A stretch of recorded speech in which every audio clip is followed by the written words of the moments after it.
The ability to sympathize with others reflects the multiple natures of the human being. His potentialities for many more selves and kinds of experience that than any one being could express. This may be one of the things that enable us to seek through literature an enlargement of our experience.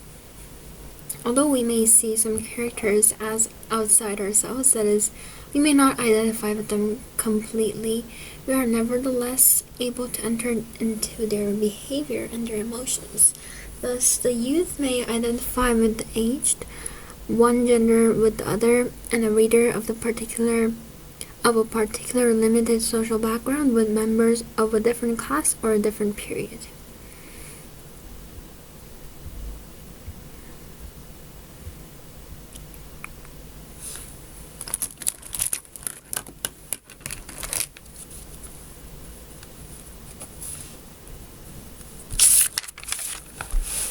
As life broadens with advancing cultures and people are able to comprehend and collect more of the various forms of art, the artist himself attains greater power and his genius increases in direct ratio with the progress in culture made by people and their ability to understand him. When an artist unveils a new work of art, new and difficult ideas are invariably presented, the understanding of which can only be affected by the development of the mind. The artist stimulates the public's mind, staying one step ahead of the public and by posing difficult questions. As once the public has comprehended a work, the artist will inevitably create another piece that poses an even more difficult question. There can never be equality in his relationship with the public, even though the artist desires balance.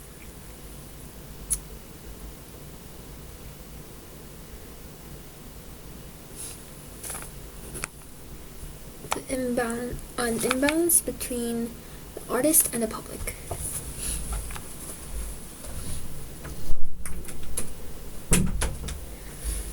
The practice of risk sharing is one of the most widespread and well-established activities in human societies all over the world.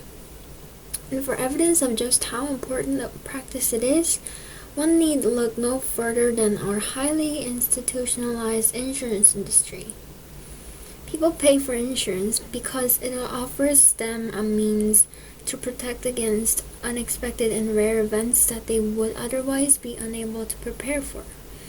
This concept dates as far back as ancient Greece, when people teamed up in funeral societies to make small annual contributions to pay for the funeral of any member who happened to die, as a means of ensuring individuals against the financial risk of untimely death. The forward-thinking Athenians embraced the concept of cooperative protection. The idea of risk sharing is used today to insure investors against a diversity of risks, including bad weather, sickness, and changes in commodity prices.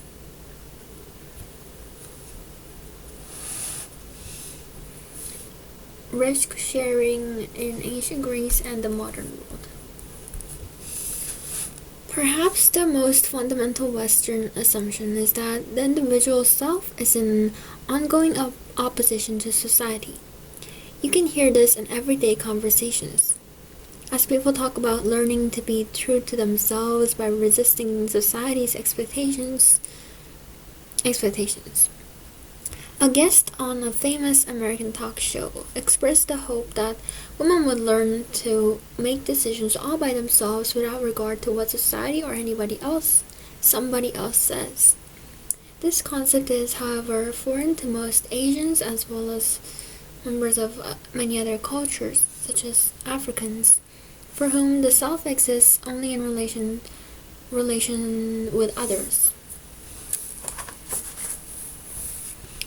family members, clan members, co-villagers, and so on. At one end, we have Westerners who view society as the individual's enemy, and at the opposite end, we have other societies, particularly in Asia and Africa, within which the individual is defined by his or her place in the social network.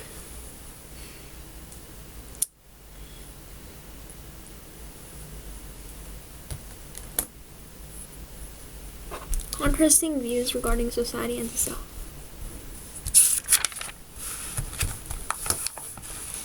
The penguin has shiny feathers coated in natural oils, which keep it waterproof and warm in the icy waters. Crude oil from a spill destroys these natural oils, and the penguin fails to protect itself from the cold. The bird is also liable to swallow poisonous oil and die since it preens its feathers using its beak. Sweaters are often used to keep penguins warm when they have just been rescued from an oil slick. Once penguins are rescued, they are cleaned, dressed in sweaters, and then put in saltwater pools for rehabilitation. As they swim around and regain their strength, the salt water gradually destroys the wool. By the time the penguins are ready to return to the ocean, their natural oils will have come back, and they can go home dressed only in their feathers.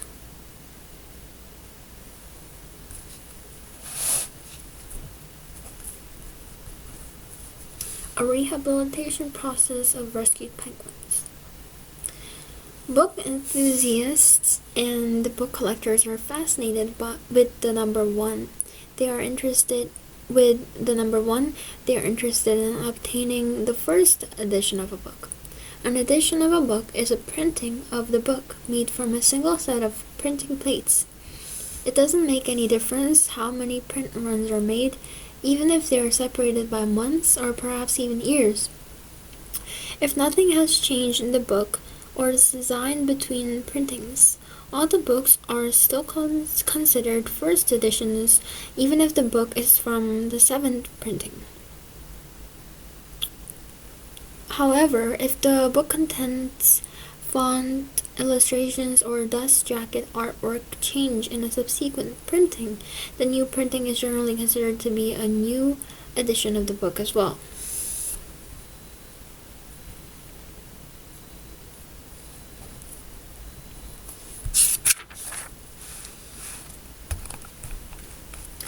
Richard Dawkins and John Krebs argued that although in some circumstances it might be appropriate to describe animal signals as transferring information, in many other, perhaps most cases, there would be such a conflict of interest between a signaler and receiver that it is more accurate to describe the signaler as attempting to manipulate the receiver rather than just inform it. For example, an anglerfish that dangles a worm-like bit of skin in front of a small fish and catches it because the smaller fish snaps at the worm can certainly be said to have carried out a successful manipulation of its prey. In this case, if information has been transferred, it is most definitely false. Okay, I'm gonna read this again. Okay, Richard Dawkins and John Krebs argued that although in some circumstances it might be appropriate to describe animal signals as transferring information, in many other, perhaps most cases, there would be such a conflict of interest between signaler and receiver, it is more accurate to describe the signaler as than to manipulate the receiver rather than just inform it. For example, an anglerfish that dangles a worm-like bit of skin in front of a small fish and catches it because the smaller fish snaps at the warm bit of skin. Worm can certainly be said to have carried out a successful manipulation of its prey. In this case, if information has been transferred, it is most definitely false. Manipulation, tricking the signaler. oh wait, tricking the receiver. So it would be animal messages, not what they seem. The conflicts and evolution in our sense of what is beautiful may be painful and costly, but there is little prospect of insulating ourselves from them entirely. We will probably never own a chair, for instance, that forever satisfies our perception of what's beautiful. Conflicts in taste are the inevitable byproducts of living in a world where the dynamic forces of materialism and capitalism continually fragment and wear us out in new ways. As long as people have a history, that is, a record of changing struggles and ambitions, then aesthetics too will also have a history where there will always be casualties such as once loved sofas and now unsightly renovations. And as we evolve and alter our perceptions, so our tastes will alter and attract us to new styles.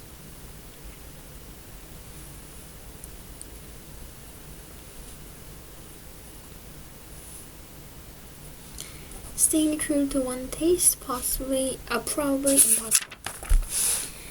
Until recently, it was generally assumed that the first humans took a northerly route to leave the African continent, walking into the Middle East and then spreading out from there. However, empty DNA analysis now suggests that the exodus may have proceeded via a more southerly route.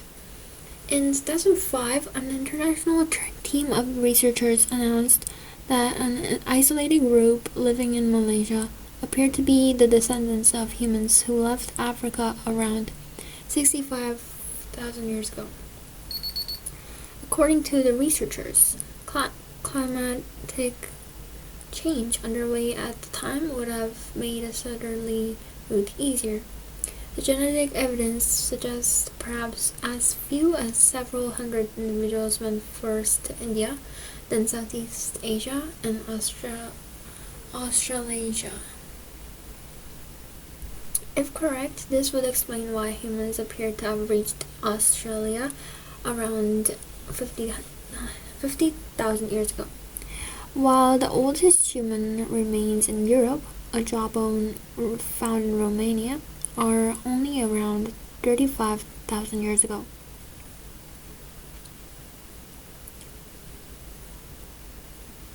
Out of Africa, which way? Members of groups tend to avoid promoting viewpoints outside the comfort zone of consensus thinking. It is a type of thought exhibited by group members who try to minimize conflict and reach consensus without critically testing, analyzing, and evaluating ideas. It may cause groups to make hasty, irrational decisions where individual doubts are set aside, for fear of upsetting the group's balance.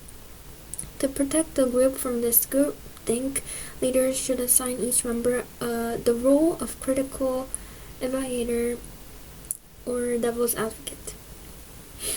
This allows each member to freely air objections and doubts.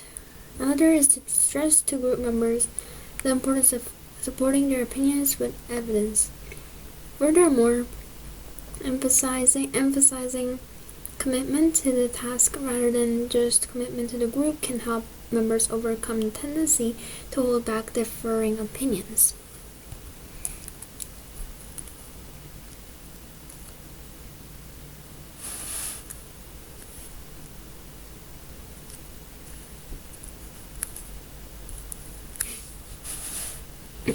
We smile because we're happy and we frown because we're sad. But what happens if a person doesn't allow his or her face to express a negative emotion? Psychologist Judith Groh has tried to answer that very question. In a series of studies she showed discussing images to 3 groups of subjects. One group of subjects was told to purposely hide their emotion, while another was aided in hiding their emotions by holding pens in their mouths to prevent them from frowning. People in the third group could react as they pleased. Then she gave the subjects a series of cognitive tasks that included fill-in-the-blank exercises. Surprisingly, subjects who had repressed their emotions used more negative words to complete the word tasks.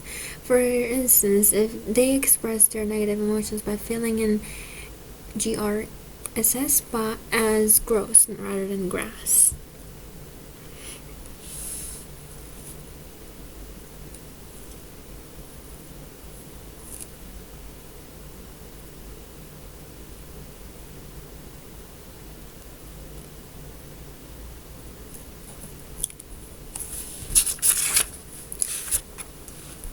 So the first one says express oppressed emotion honestly for stability, but stability is kind of irrelevant.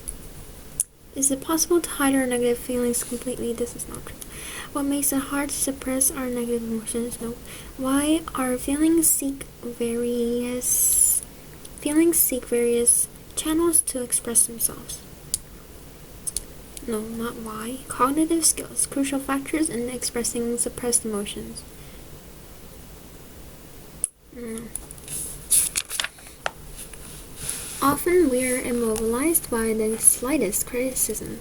We treat it like an emergency and defend ourselves as if we were in a battle.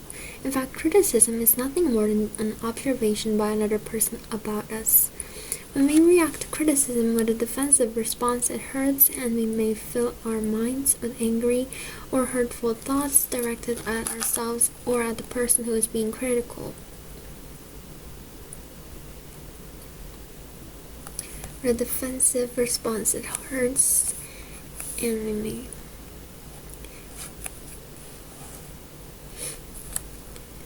This defensive reaction takes an enormous amount of mental energy, ruining our self-esteem because we see everything as negative. There are many times when simply agreeing with criticism reduces the tension of the situation, satisfies a person's need to express a point of view, and offers us a chance to learn something about ourselves and be more calm.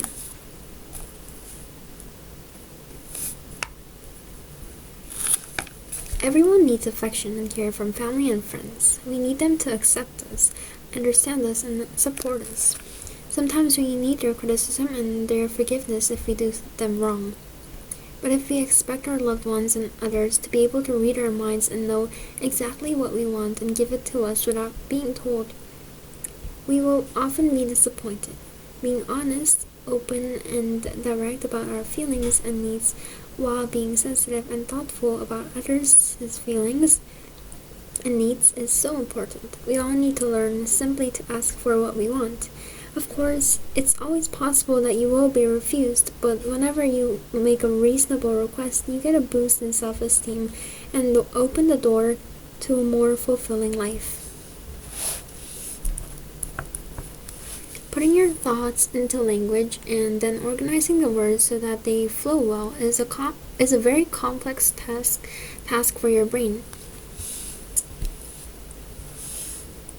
So it's actually surprising that everyone doesn't stammer.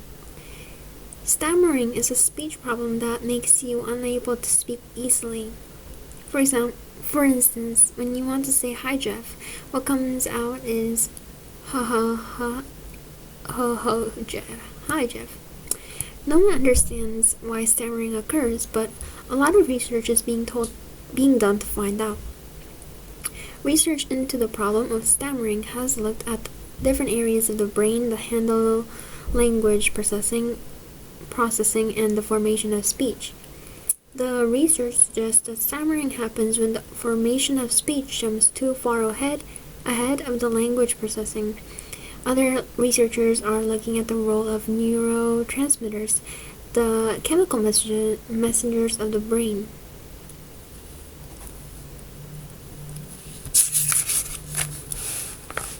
Our habits channel consciousness so well that our thoughts seem to follow each other without effort or without a hitch.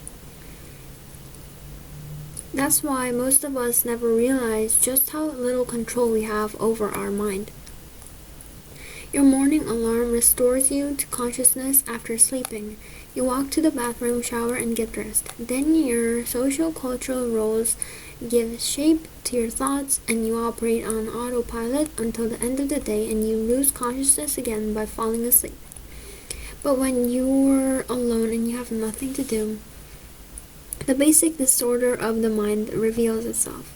With no demands on it, the mind starts to follow random patterns and only pauses to focus on disturbing or unhappy things.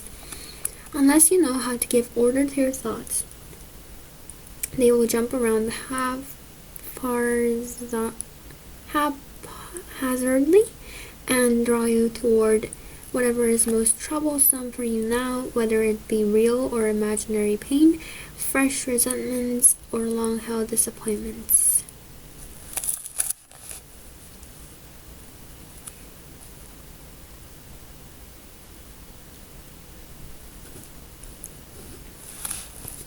In order to better understand the role of light in schools, researchers turned to Smith Middle School in Chapel Hill.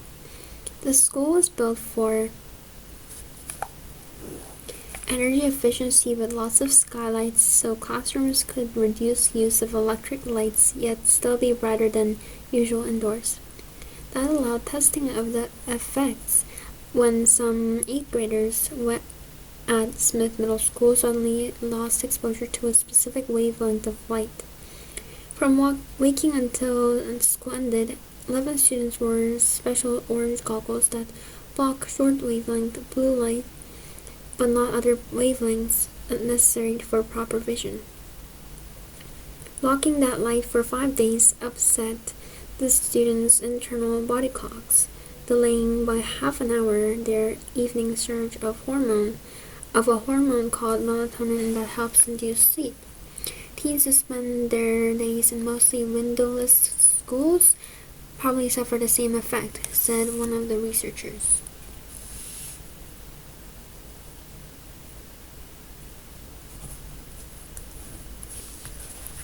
The attitude that it is better to display cultural treasures in museums in distant but so-called civilized countries, not in their original context, which was held by people in the 19th and 20th century, is out of favor.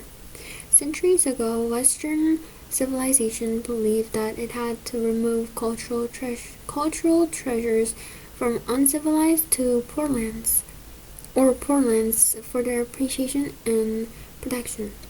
In this regard, imperialist states such as Britain and other Western nations assumed they were the successors of the Greek and Roman empires.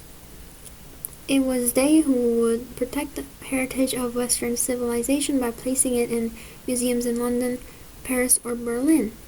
In 1801, following this notion, the Parthenon marbles were taken out of Greece by Lord Elgin, who later sold them to the British Museum.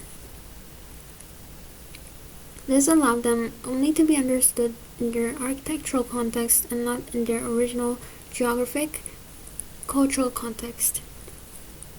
The display of imperial trophies in institutions such as the British Museum or the Louvre has become offensive to many.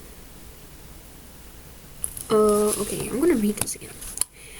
The attitude that it is better to display cultural treasures in museums in distant but so-called civilized is out of favor. This is the main idea.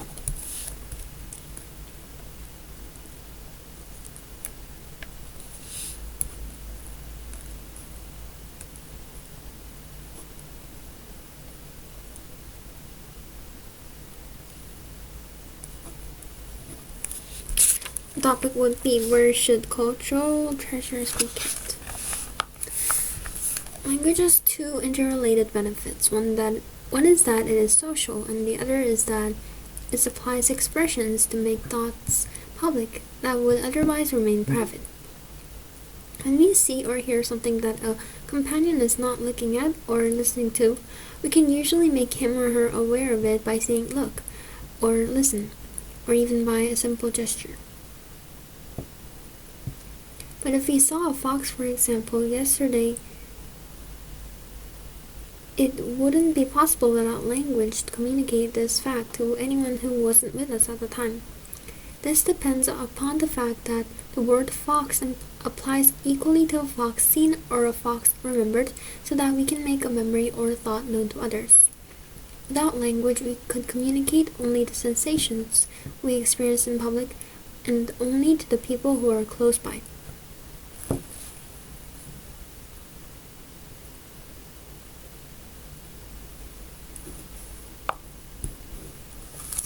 We depend on our surroundings indirectly to mirror and remind us of the moods and ideas we respect. We turn to wallpaper, benches, paintings, and streets to stop the feeling that our true self is disappearing. In turn, we honor with the word home that place whose outlook most matches our own. To speak of a building as a home is simply to recognize that it's in harmony with our heart.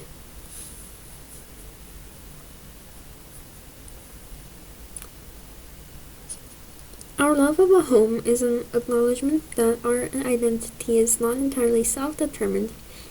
We all need a refuge to back up and reinforce our state of mind because so much of the world is opposed to our own preferences, loves, and loyalties.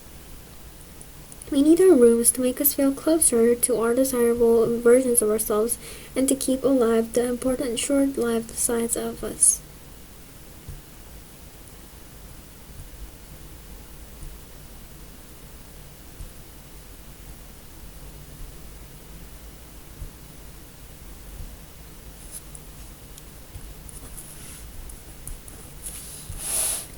Every restaurant chain in the US with 20 or more outlets must post calories on its menus. The point of this regulation is to encourage healthier eating, of course. For the restaurant industry, however, it's more about the bottom line than waistlines. When calories are printed on the menu, the consumer has fewer cognitive resources to devote to judging prices. Some Weight Watchers menus include not only factories but grams of fat and fiber along with the price of the item. That's 4 set of numbers for each item. It is a very frustrating task when someone tries to use all this information to make a healthy choice. In reality, most people give up picking whatever they want. In that moment of decision, the customer ignores the price, ordering something more expensive than he or she might have.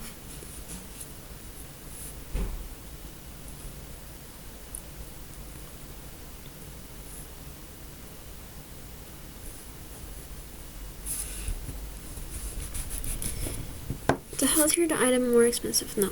The need to post the calories of menu items? No. Posting calories for slim bodies or slim wallets? I think this is right. If you went on an African safari but traveled around only during daylight hours to see animals, you would miss out on a whole lot of action in the bush. However, with night vision binoculars, you would be able to fully appreciate the nocturnal animals. By way of analogy, we can see a similar problem in the business world, when managers are only attuned to the strongest, brightest signals, such as highly promoted big-ticket projects that carry little risk, and they fail to perceive the weaker signals, the bolder experiments led by individuals or small teams who prefer to stay out of the corporate spotlight. But a manager who can pick up and help amplify the brightness and readability of these weaker signals, endorsing and supporting smaller corporate initiatives, will reap big rewards. Mobilizing individuals and teams to consolidate power, encouraging each individual to overcome his weakness, and identify the strengths and weaknesses in individuals and reinforce them.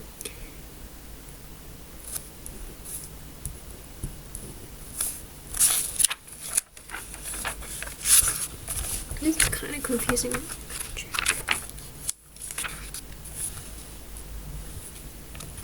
Undercover hidden talent, and give it the attention it deserves.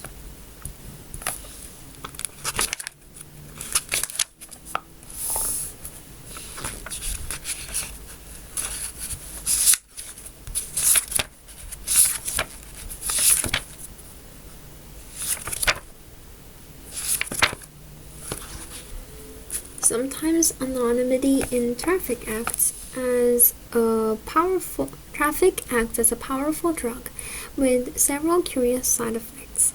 No one is watching and no one will see us, and the inside of the car itself becomes a useful place for self-expression. This may explain why most people, given the choice, desire a minimum commute of at least 20 minutes. Drivers desire this lonely me time to sing, to feel like a teenager again, to be temporarily free from the constricted roles of work and home. One study found that the car was a favorite place for people to cry about something.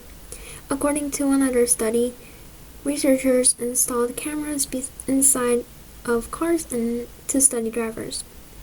They report that after only a short time, drivers will forget the camera and begin to do all sorts of things, including nose picking. Drivers tend to seek solitude in their own car and where they feel free to express themselves. The most effective way to abolish war is to settle international conflicts through cooperation agreement among nations. A color-changing plant is expected to be useful for detecting buried landmines.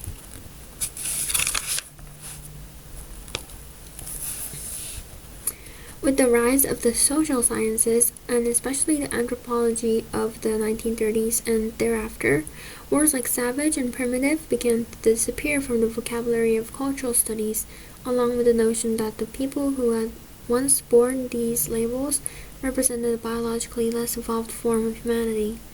Medical science could find no difference in the brains of the former primitives to account for their different behavior. Colonists necessarily observed that yesterday's savage might be today's shopkeeper, soldier, or servant. As humanity began to look more like a family of potential equals, Westerners had to accept that the behavior found in native cultures was not the distinctive features of savage otherness, but the expression of a capacity that may exist, for better or for worse, in all of us. Westerners came to admit that their view toward the distinctive behavior found in native cultures was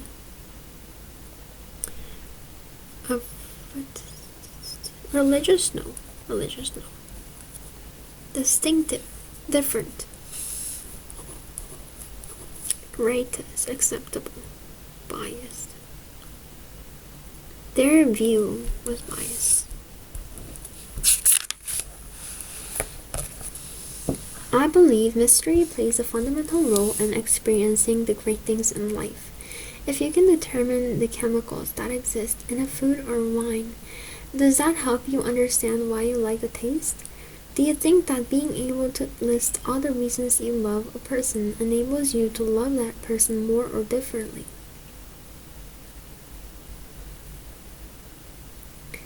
Do you think that, if something is beautiful to you, can you really explain why in a meaningful way? There are many sensations and feelings that we can experience but not fully define. Once we give up the belief that definition of these emotions is necessary or possible, we can actually experience them more completely because we have removed the analytical filter we use to define definitions. The attempt to analyze things in definite ways prevent us from appreciating them deeply and completely.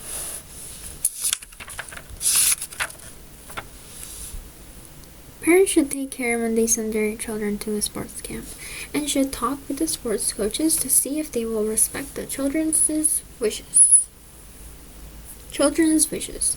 And choosing the most suitable sports camp for their children, parents should make sure that the coaches have caring attitudes to children. It is important to take into consideration absent mindfulness or poor eyesight before believing that a friend is actually disregarding you. You should carefully think about reason for someone's behavior to avoid coming to a hasty conclusion about it. Raising a family or being a good friend may sound simple or insignificant, but consider how they bring pleasure to many other lives. No matter how trivial it seems, your life purpose may turn out to be no matter how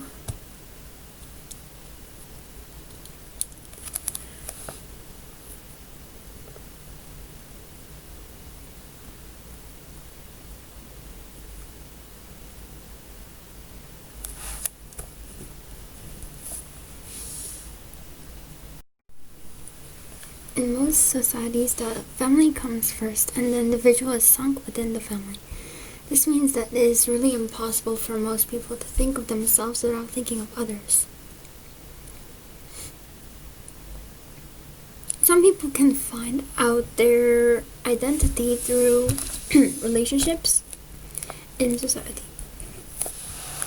The single most valuable skill an individual can have is probably the ability to focus and resolve disagreement and argument. This is because this harmony is the last thing an organization needs. The single most valuable skill an individual can have is probably the ability to avoid and resolve disagreement and argument. This is because this harmony is the last thing an organization needs. The ability to handle conflict is much more valuable than other skills in an organization because it can help keep all of the members healthy, united, healthy. Plants generate hundreds of compounds that they use to protect themselves from being overconsumed by insects and animals. While some plants use these compounds to reduce all foraging, most plants tolerate or even enjoy about an 18% foraging rate, 10 to 25% depending on the plant, before they begin to initiate high levels of protective compounds. Many of the actions of animals when they eat plants, termed herbivory, are necessary for both plant and ecosystem health. Herbivory alters the density, composition, and the health of plant communities through eating plants, dispersing seeds, and defecation. Some plants produce an initial series of leaves designed to be eaten, and more luxurious growth only occurs once that has happened. For many plants, metabolism and respiration are all stimulated by animal and insect feeding. It is only after foraging rises above a certain level that many plant defensive compounds are produced in quantity or come into play. Until foraging reaches a certain point, many plants tend to suspend the production of high-level defensive compounds for the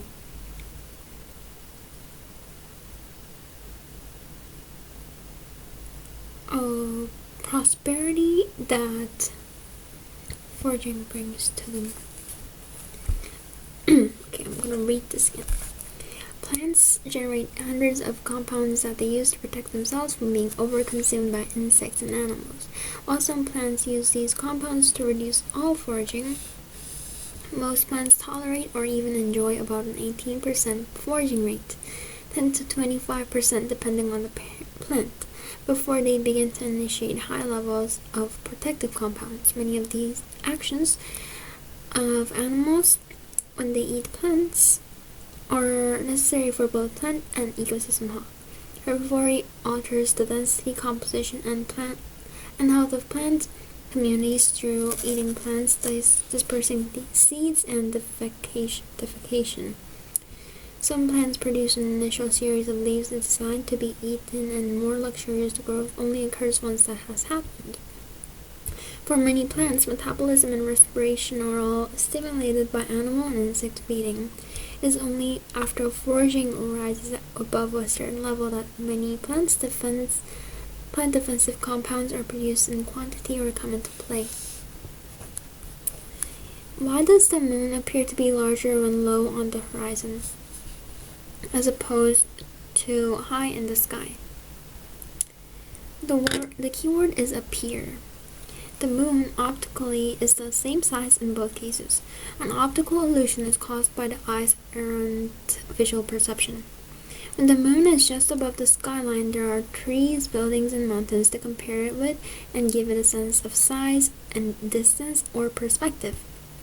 But up high in the wide open nighttime sky, there are none of these Earth-based landmarks for comparison, and the moon seems dwarfed by the vast dark space. You can test this idea by stretching out your arm and extending your little finger while looking at the large rising moon. Compare its size to your fingernail, later measure the smaller moon by the fingernail method again. You'll find that the size of this moon equals the same fingernail you used earlier. The human eye assesses the size of the moon differently according to the absence or presence of reference objects.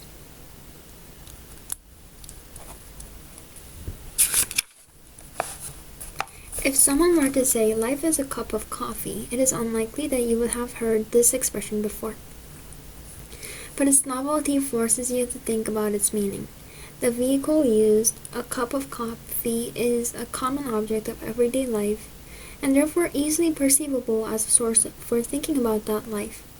The metaphor compels you to start thinking of life in terms of the kinds of physical, social, and other attributes that are associated with a cup of coffee. For this metaphor to gain currency, however, it must capture the fancy of many other people for a period of time. Then, and only then, will its novelty have become worn out and will it become the basis for a new conceptual metaphor. Life is a drinking substance. After that, expressions such as life is a cup of tea, life is a bottle of beer, life is a glass of milk will become similarly understandable as offering different perspectives of life. A new metaphor initially makes people reflect on its meaning. If it loses its novelty later by gaining popularity, it will give birth to similar types of metaphorical expressions. Stanley Milgram, a psychologist of Harvard University, carried out an exceedingly interesting experiment. In the experiment, subjects were merely asked to state which of two successive sounds lasted longer. The length of the two sounds clearly differed. The volunteer would come into a room where there was a row of 5 cubicles with their doors shut and one open cubicle for him. He would sit in it and hear the occupants of the other cubicles tested in turn, and each would give a wrong answer. But the other cubicles were in fact empty, and what he heard were tape recordings manipulated by the experimenter. As expected, his answer was the same as the voices from the tape recordings. Stanley Milgram, a psychologist and researcher. In the experiment, the subjects were merely asked to state which of the two successive sounds lasted longer. The length of the two sounds not clearly differed. The volunteer would come into a room where there were a row of 5 cubicles with doors shut and one open cubicle for him.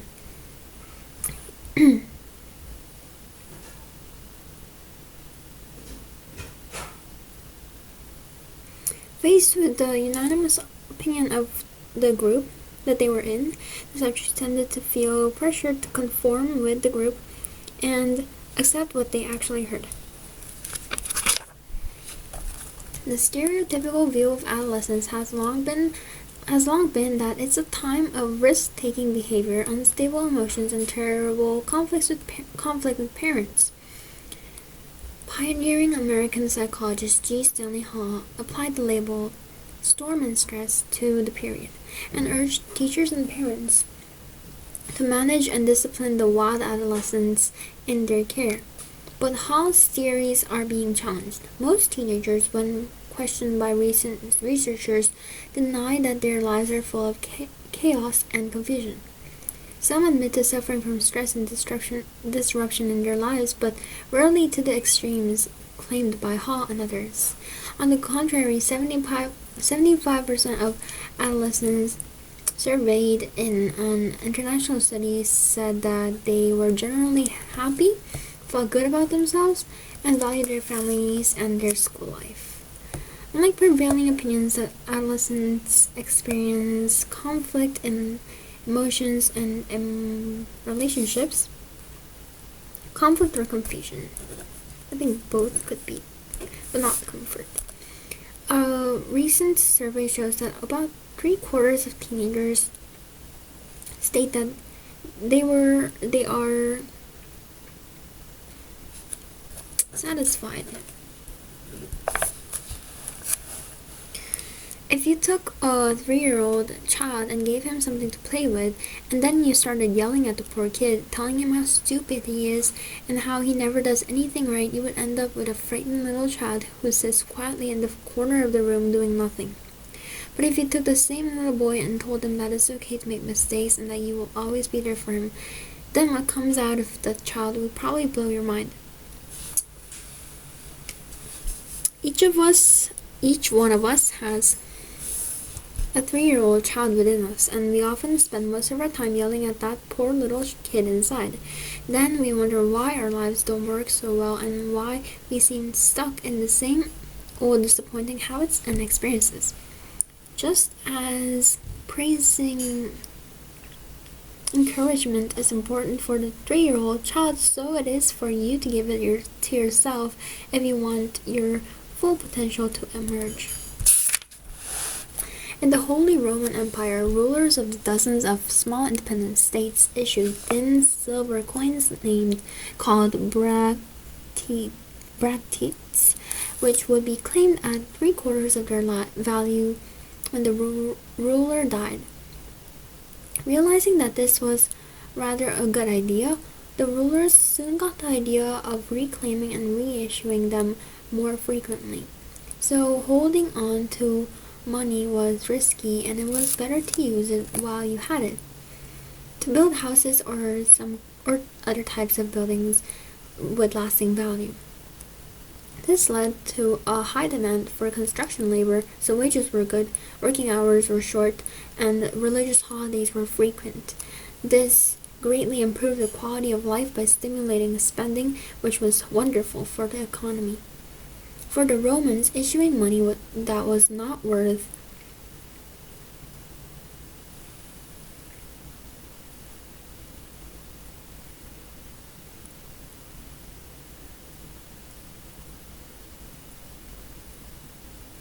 saving resulted a strengthened economy and workforce. The labor movement in the early 20th century was instrumental in the creation of government-run education. It wasn't only because union members hoped to improve their children's lives. It was also because unions themselves had a significant stake in the system. Keeping children in school longer is a successful means of keeping them out of the labor pool. The smaller a labor pool, the less competition for jobs, and the higher the wages for workers with jobs. Unions not only fought the good fight against child labor, but also campaigned to extend the number of years of compulsory education, keep young people away from their jobs. In addition to parents and labor, the government too had cause for supporting the system. When compulsory education works, it keeps teenagers off the streets, which means improved order, less crime, and less spending on prisons and police. At the dawn of the industrial era, on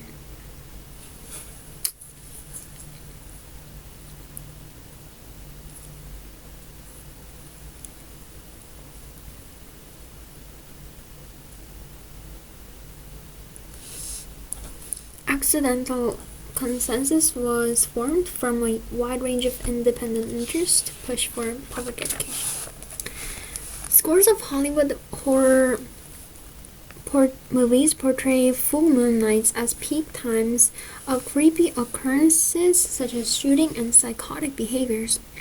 With regard to this lunar effect, some researchers have argued that people generally fall prey to a phenomenon called illusory correlation, the perception of an association when one does not in fact exist.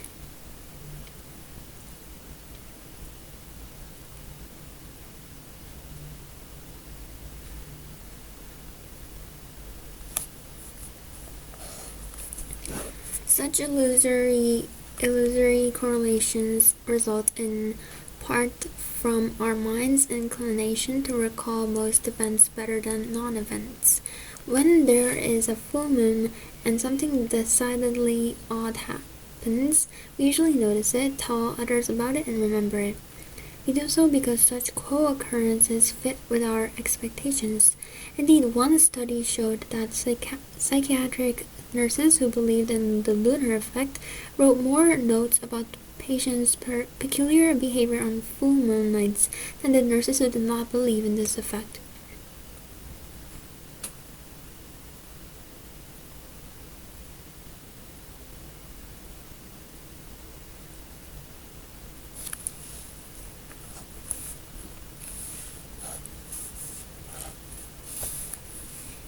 In contrast, when there is a full moon and nothing odd happens, this non-event quickly fades from our memory. Many of us have come to believe in a link between mutually unrelated events due to our selective recall. Psychological scientist Xu-Ping Li and his colleagues wanted to prove their theory that abstract psychological states overlap with physical experience. They designed two rather simple experiments.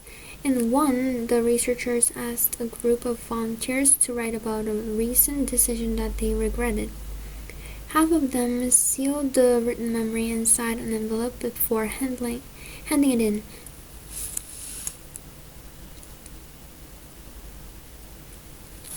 While the others simply handed it to the experimenter. Then they all reported their feelings about the event.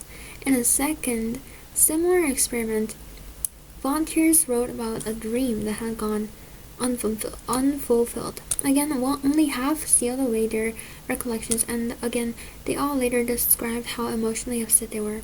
The results were unambiguous and identical in each study. Those who physically sealed away their bad experiences, even though it was just in a common envelope, had far fewer negative emotions afterward.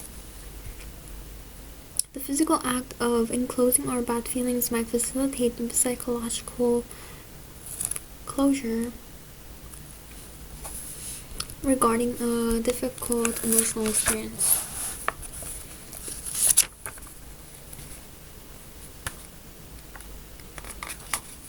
A few years ago, I was working for a company that had a revolutionary product that was not only best in its class, but also technically far ahead of its competition. Then we made the fatal mistake of asking our customers what features they wanted to see in the product, and we changed it to deliver those requested features.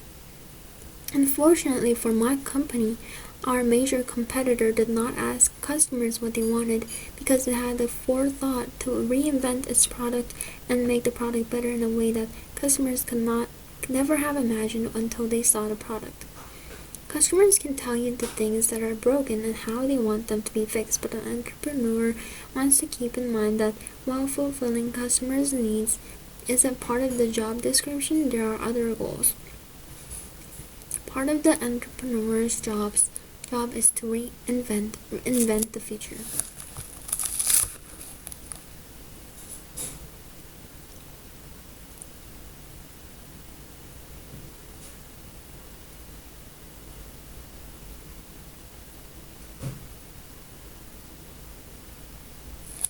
A successful business doesn't exist for its customers, but only shows them its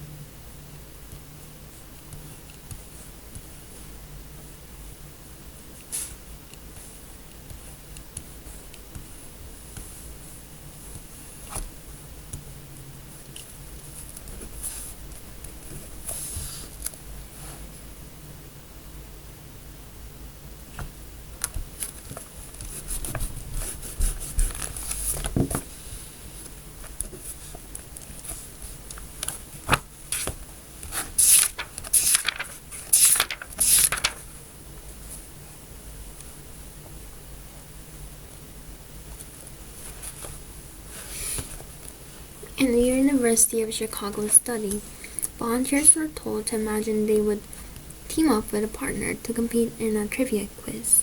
They were then shown pairs of profiles that included each potential partner's education, IQ, trivia quiz experience, and a photograph of somebody thin or somebody fat.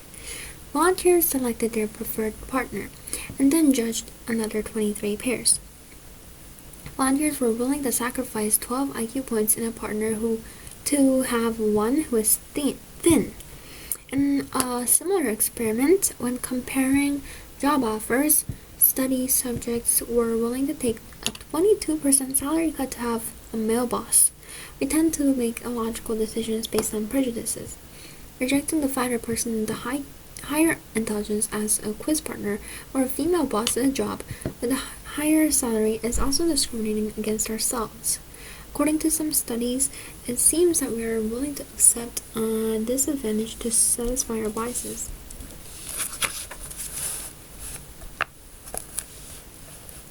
In an internationally conducted survey, the great majority of respondents claimed that they avoid eye contact. They avoid all contact with harmful chemicals. That they won't drink tap water that contains even the tiniest amount of a toxic substance, and that anyone who is exposed to cancer-causing substances will definitely get cancer sooner or later. It seems obvious that having such chemicals inside your body is life-threatening. However, that's not how toxicologists see it.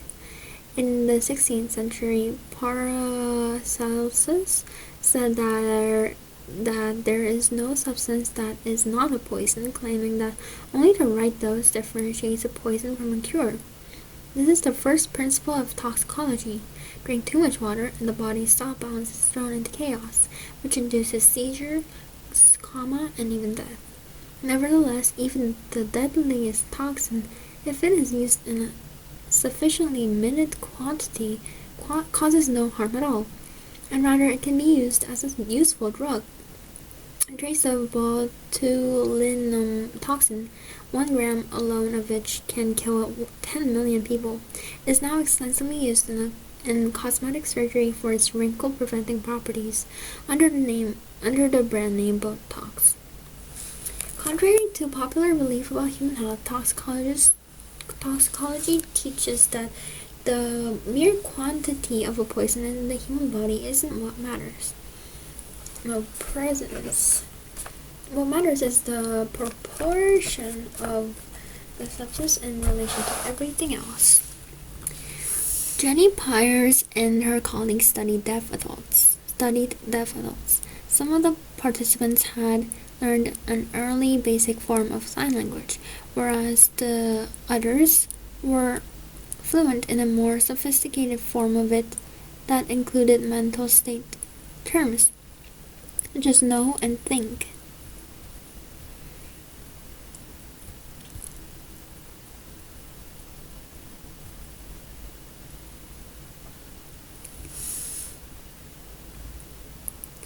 Researchers had all signers undergo a test in which signers looked at a sequence of pictures showing 2 boys playing in a room and storing a toy underneath the bed. After one of the boys leaves the room, the other moves a toy to a different location. Study participants had to choose between 2 pictures to complete the series. The study showed the returning boy looking for the toy in its original location on re-entering the room, and the second showed him looking in its new location. Those with complex sign language skills were more likely to choose the first picture.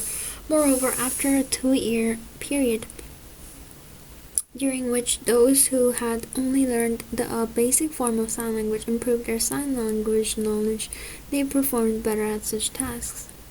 The findings suggest that advanced language skills are needed to evaluate the ability to predict logically how events will happen.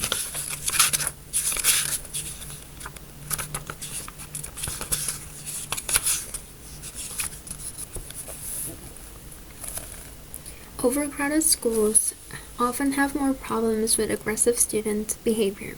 Students fight with each other and sometimes even with their teachers. In contrast, students in smaller schools have greater feelings of responsibility and confidence. In addition, children in smaller schools are more likely to be involved in extracurricular activities such as clubs and sports. And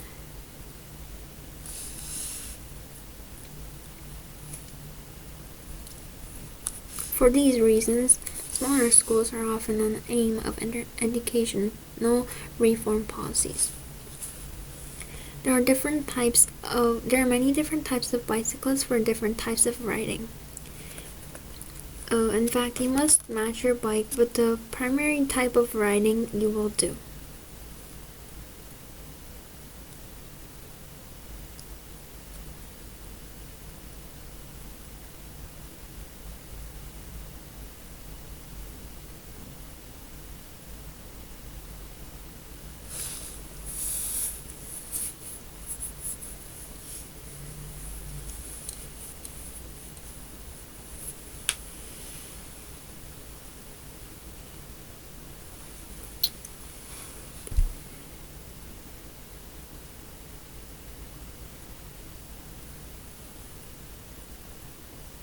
Therefore,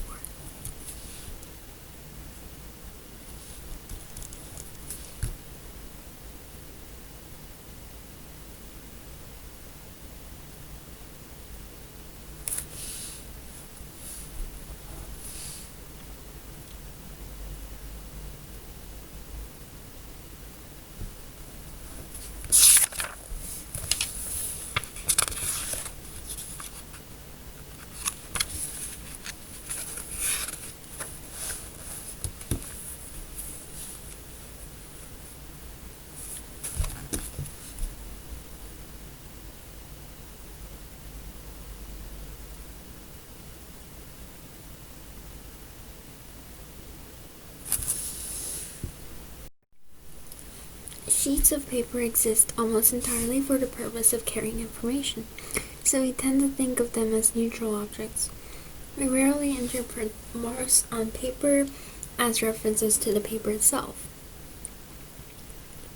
However, when we see the text, characters, and images on artifacts that serve other purposes, we generally interpret these marks as labels that do reference to their carriers. Natural objects do not come with labels, of course, but these days most physical artifacts do.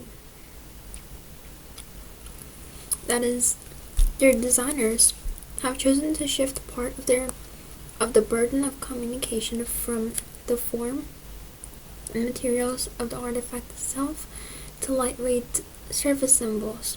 So, for example, a designer of door handles might not worry about communicating their functions through their shapes, but might simply mark them push and pull. We're always seeking the next opportunity for something big. If you talk to a cab driver in Manhattan, you're likely to find out he's going to school to get a better job. Likewise, if you meet a waitress in Southern California, she's likely to tell you that she has an audition for a movie next week. The cab driver might never get out of his cab, and the waitress might be serving food for the next 20 years, but the sense that they're moving towards something more glamorous is very important to them personally. On the other hand, those who fail to act, who accept the limitations of their work without complaining, are likely to feel miserable about their lives. The hopelessness of their jobs has done critical damages to their identities.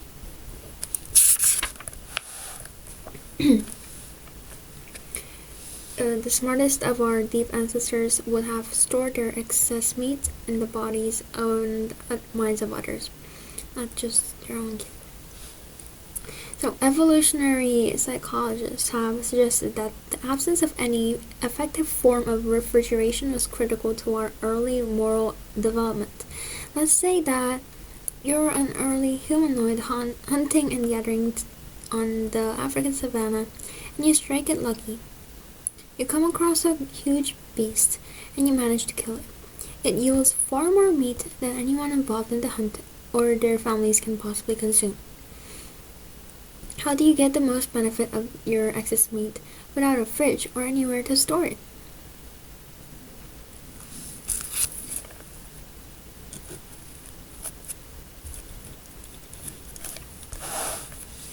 The most powerful computer on the planet can't drive a truck. You can appreciate the power of your visual system by comparing human abilities to those of computers.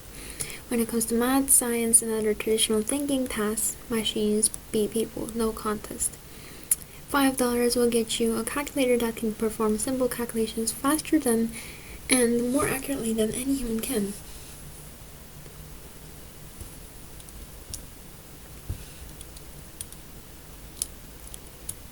With $50, you can buy chess software that can defeat more than 99% of the world's population. That's because computers can't see, but the most powerful computer on the planet can't drive a truck. That's because computers can't see, especially not in complex, ever-changing environments like the one you face every time you drive.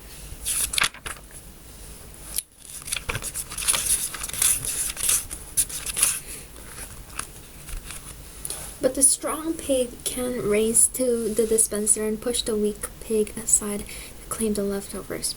Consider the following experiment with a strong and weak pig. Two pigs are kept in a box with a lever at one end and a food dispenser at the other. When the lever is pushed, food appears at the dispenser. If the weak pig pushes the lever, the strong pig waits by the dispenser and eats all the food. Even if the weak pig races to the dispenser before the food is gone, the strong pig pushes the weak pig away. The weak pig realizes this, so it never pushes the lever first.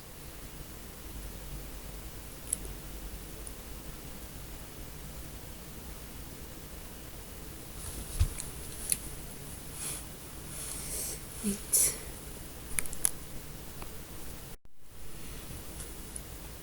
Consider the following experiment with a strong and a weak pig. Two pigs are kept in a box with a lever at one end and a food dispenser at the other. When the lever is pushed, food appears at the dispenser. If the weak pig pushes the lever, the strong pig waits by the dispenser and eats all the food. Even if the weak pig races to the dispenser before the food is gone, the strong pig pushes the weak pig away. The weak pig realizes this, so it never pushes the lever first. On the other hand, if the strong pig pushes the lever, the weak pig waits by the dispenser and eats most of the food. But the strong pig can race to the dispenser and push the weak pig aside to claim the leftover. This makes it worthwhile for the strong pig to push the lever. The outcome is that the strong pig does all the work and the weak pig does most of the eating.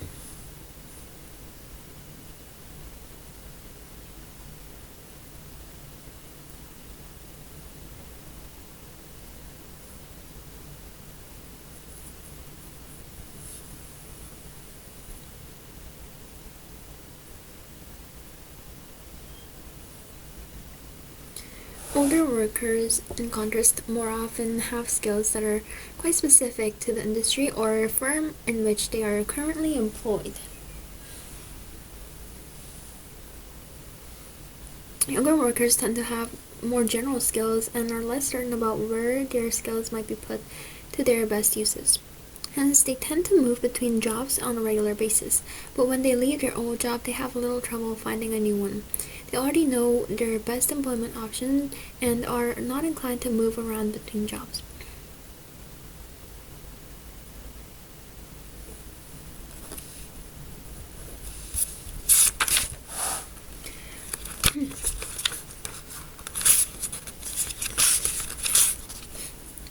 One grandmother hires her grandchildren to help with gardening chores.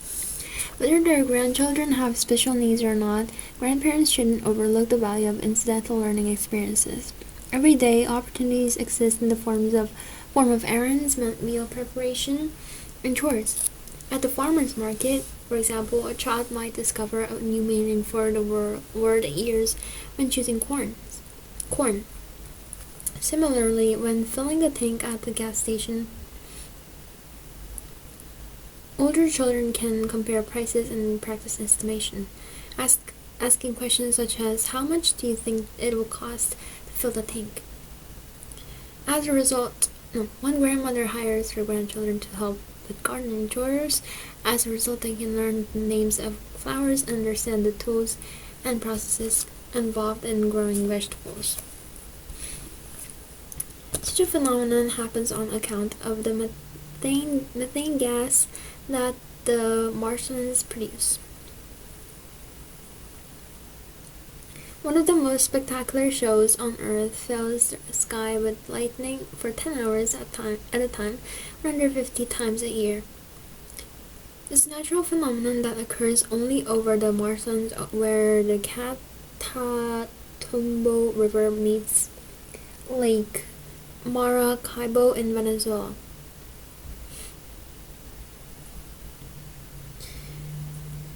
Such an account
Fortunately, one of the most sustained research programs in post-war musicology has succeeded in reconstructing their original sequence. Beethoven took scraps of paper with him on his frequent walks, writing down his musical ideas as they came to him.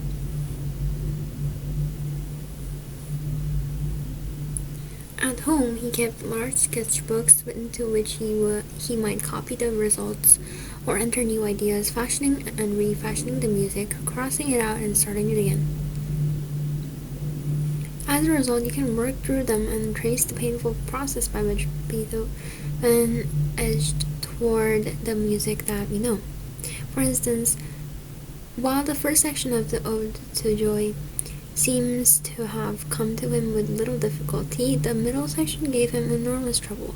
There is sketch upon sketch in which Beethoven tries one idea and another.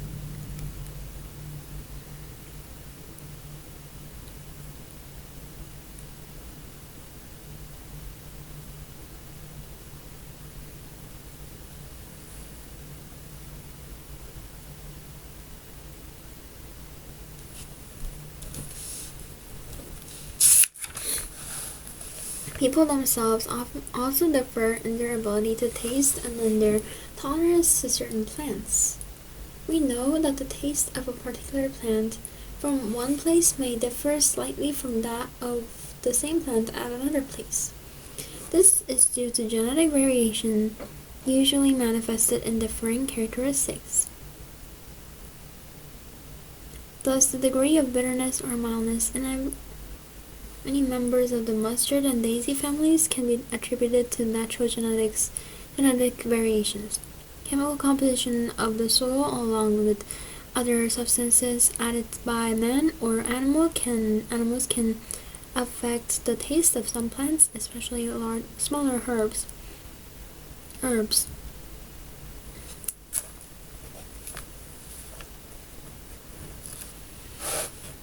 water lacked its extraordinary qualities, ice would sink, and lakes and oceans would freeze from the bottom up. Most liquids, and while when chilled, contract by about 10%, the water does too, but only down to a point. Once it is within whispering distance of freezing, it becomes extremely improbably to expand. By the time it is solid, it is almost a tenth more voluminous than it was before. Because it expands, ice flows on water. An utterly bizarre property, according to John Gordon. Simultaneously, even within an organization, there are usually some truths that remain unspoken and taboo. By their very nature, groups have a strong interest in presenting the most favorable picture of themselves to those outside. Typically, a rosier picture than is actually the case is created for external consumption. Being an insider does not mean you can say anything you want to other insiders. Some doctors are aware of more medical malpractice than they are willing to publicly discuss. Lawyers sometimes play down the fact that some lawyers routinely bill clients for more time than they spend on their clients' cases, and that judges sometimes decide a case based on personal beliefs rather than the law.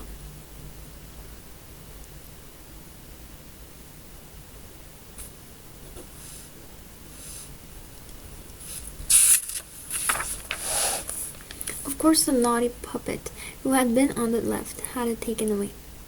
Consider a 4-year-old boy takes justice into his own hands. The boy has just seen a puppet show in which one puppet played with a ball while interacting with 2 other puppets. The center puppet would slide the ball to the puppet on the right, who would always pass it back, and the center puppet would slide the ball to the puppet on the left, who would always run away with it. After the play, the puppets on the ends were brought down from the stage and set before the boy. Each was placed next to a pile of treats, and the boy was asked to take one away from one puppet. Of course,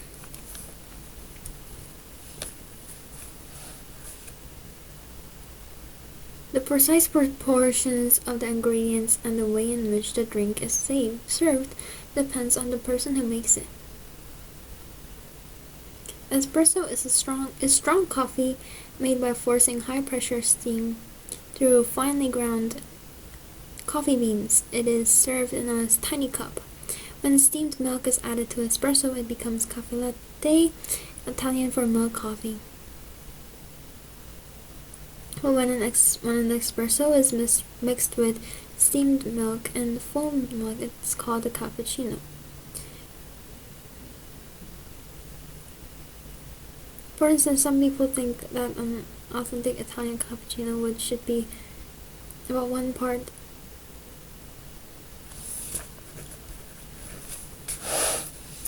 as it is far more convenient to carry and to use. Modern money has largely replaced the rye as everyday currency.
However, the very act of irrigation poisoned the soil.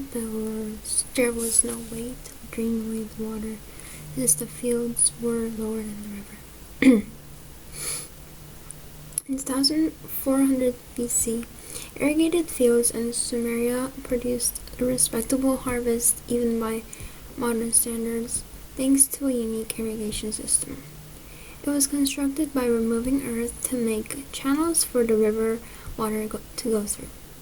That's because, unlike many other places where water had to be lifted from a river to a field, in ancient Sumeria, the rivers were actually higher than the surrounding fields. As silt built up along the banks, it was simply a matter of cutting an opening in the silt banks and allowing water to flow out over the fields. Due to this, as the water evaporated, it left a load of salt behind and also drew salt upward from deeper layers of soil. By about 2300 BC, agricultural production in Sumeria had dwindled to almost nothing. Most of the region's fields, now containing too much salt, were abandoned as worthless.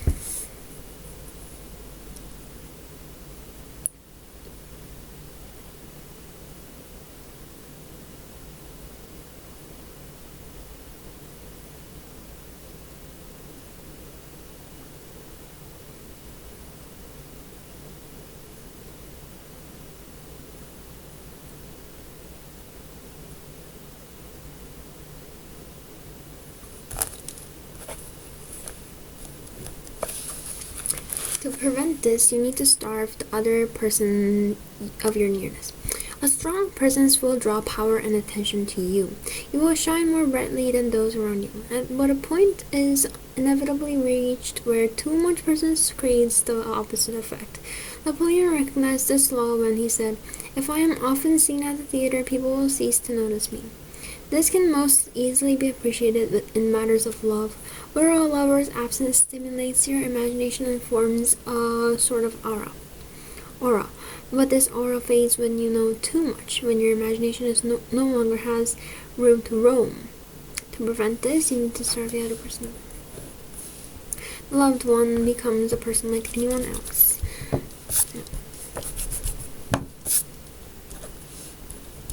Fortunately, you may not have to disappear completely, as it is often enough to simply let them know there is the possibility that they can lose you if they don't appreciate you. The potential applications for such artificial intelligence systems extend well beyond the high security confines of U.S. state penitentiaries. In the yard of a Tennessee prison, every movement of the inmate is tracked by six hidden cameras whose software recognizes facial expressions, physical gestures, and group behavior patterns. Unlike prison guards, who are subject to distraction and fatigue, the computer vision system is continuously alert to potentially dangerous incidents and instantly warns prison officers when danger is detected. Computer vision systems in hospitals can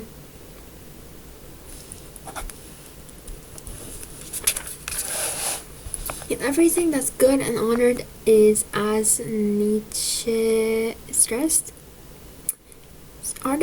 artfully related, knotted, and laced to that which seems its opposite. As human beings, most of us fail to recognize the depth we owe to the darker emotions. We are inclined to believe that anxiety and envy have nothing legitimate to teach us, and we try to get rid of them as if they were weeds in the garden of emotions. As Nietzsche puts it, we think that our highest self is not allowed to grow out of our lowest self, which is not allowed to grow at all, and not everything first rate can only come from a first rate cause. The emotions of hatred, envy, greed, and fear are life conditioning ones, fundamental and essential to the total fabric of humanity and society. With destination control, the destination keypads are located in the hallway outside the elevators, and there are no keypads inside the elevators. What? Oh. In a traditional elevator, passengers stand in the elevator hallway and indicate whether they wish to travel up or down. When an elevator arrives going in the appropriate direction, they get in and indicate their destination floor by pushing the marked button inside the elevator. As a result, five people might get into the same elevator, each wanting a different floor. People going to the same floors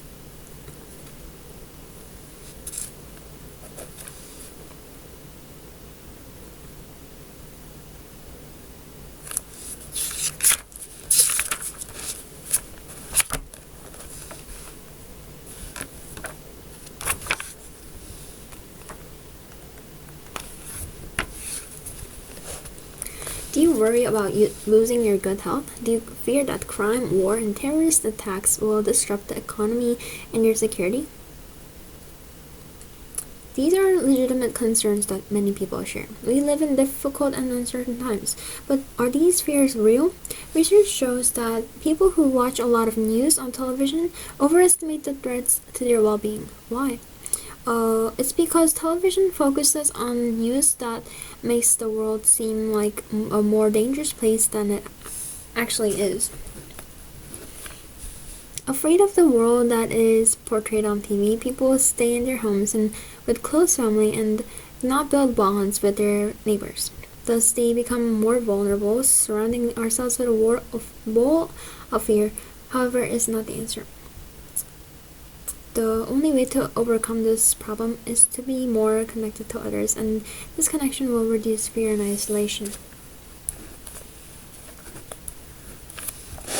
Gabe Gabrielson has a 9-year-old son named Colin. Like many 9-year-olds, Colin frequently finds himself in disagreement with parental policies. For example, he protested Gabe's policy that he get fully dressed before coming down to breakfast.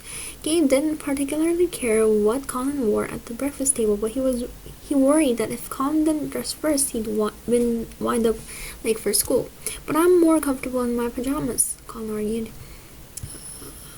After a few debates that left both of them feeling frustrated, Gabe decided to change strategy and announced, "Okay, Colin, we'll try it your way for 3 days, but if you're late for school any of those days, then we go back to the old system."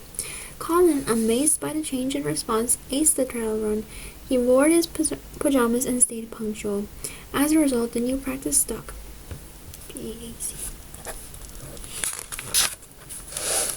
When we look at the world and ourselves, we do it. When we look at the world and ourselves, we do it through a set of filters. Think about what a filter is. A filter is a mechanism that lets some things flow in, but screens other things out. Through them, depending on what the filter is made up of, it can also filter whatever is looked at or passed through it. Sunglasses are a good example of a visual filter. But obviously, I'm not talking here about some physical apparatus that we can put on and take off, like a pair of glasses. In fact, the filters I'm mentioning are internal, mental, emotional, verbal, and perceptual in nature. Through them, we process and assign a weight and meaning to every event in our lives. BC. One of the toughest parts of isolation is the lack of an expressive exit. With anger, you can get mad at someone and yell. With sadness, you can cry. But isolation feels like being in a room with no way out. And the longer you get stuck there, the harder it becomes to share the pain and sorrow. In isolation, hope disappears, despair rules, and you can no longer see a life beyond the invisible walls that imprison you.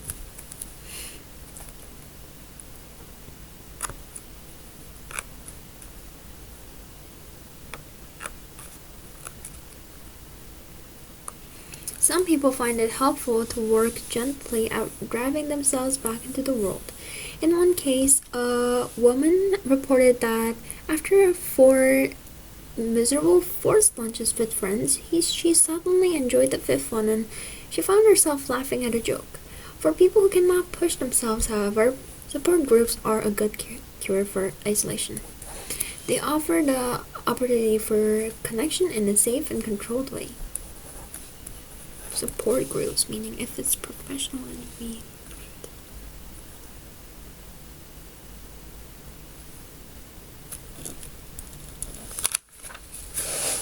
An extraordinary successful and economical example of weed control can be found in Australia.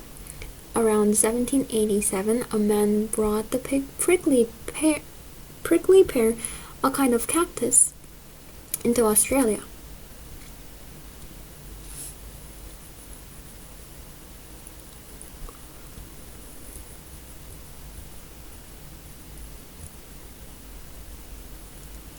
To eliminate them, Australian scientists were sent to North and South America to study enemies of the prickly pears.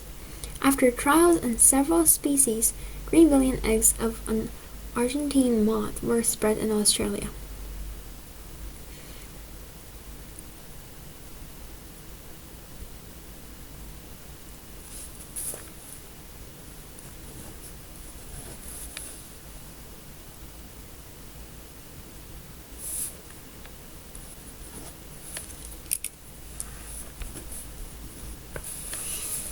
One of the dangers of not choosing to spend a portion of your time deliberately pursuing pleasure is that you may allow yourself to simply drift through the day, unwittingly contenting yourself with offsetting any negativity with periods of time that are just ordinary.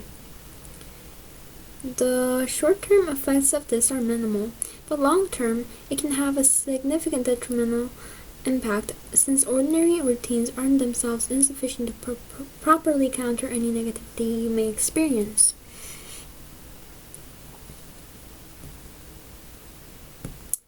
Taking affirmative action is the best solution to create a positive lifestyle structure, one that creates pockets of time to spend doing whatever makes you happy. The moment you stop doing everything else and focus on doing whatever makes you happy, you will feel yourself start to relax. Continued application will result in a sustained increase in happiness, and that will grow over time. So make sure you don't simply wander aimlessly without ever giving sufficient pause to actively engage in making yourself happy. When the technology firm Apple, having lost its way and struggling in the computer marketplace, rehired Steve Jobs, he realized its major problem at once.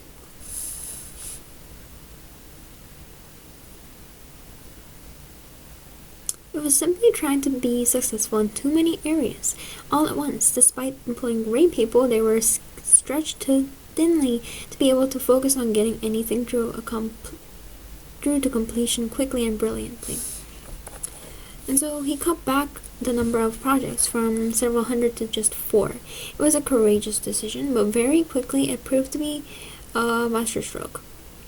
The company was producing just a few things, but each of them was a must-have item for millions of people. As a result, the company AC.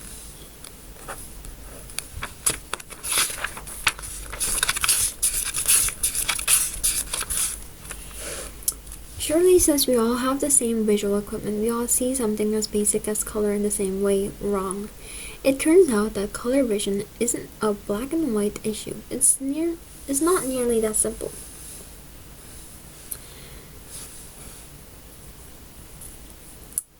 This sort of different color categorization is nicely illustrated by the word group.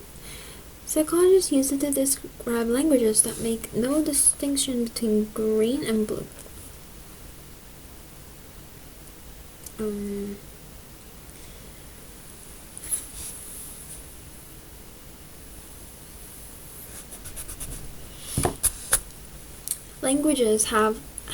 Language has a significant effect on how we see colors, more precisely on how we divide up and label different parts of the visible spectrum. Our eyes register roughly the same range of light between aptly named infrared and ultraviolet.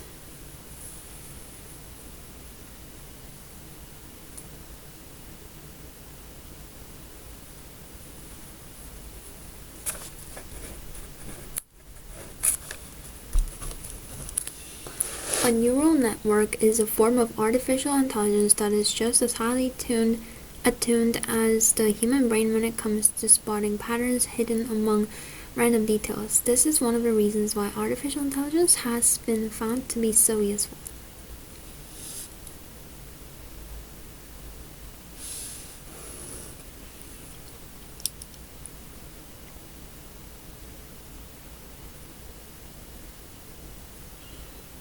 Once trained, this neural network in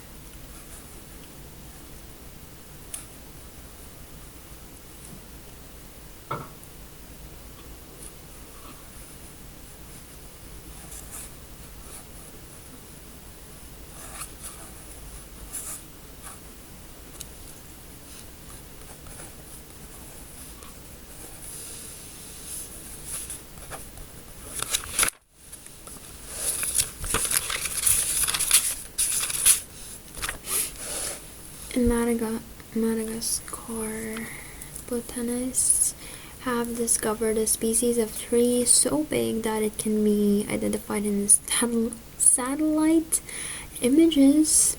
The species is unique to Madagascar.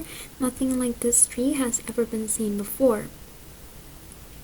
Madagascar islanders knew of its existence, but none had seen it flower until last year when it flowered in an extraordinary way. That is from England's Kew Gardens. Hearing of the event, traveled to the island to see it for themselves.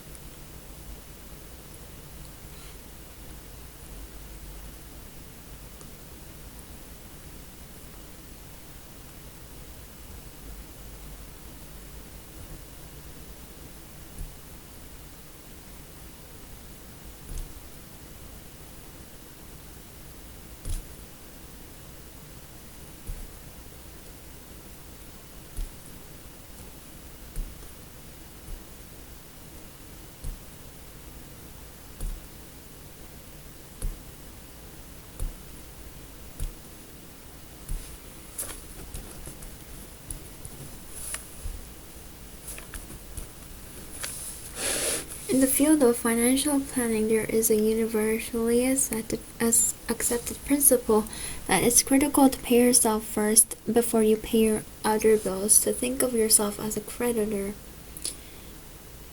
The reason for this financial wisdom is that if you wait to put money into savings until after everybody else is paid, there will be nothing left for you to save.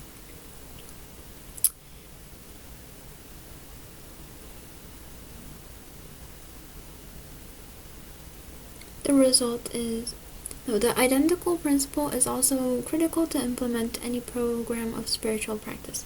If you don't start implementing your program right away, but instead you wait till you finish all your other chores, then you will probably never start. The result is that you will keep postponing your savings plan until it's too late to do anything about it. But if you pay yourself first, somehow there will be just enough to pay everyone else as well.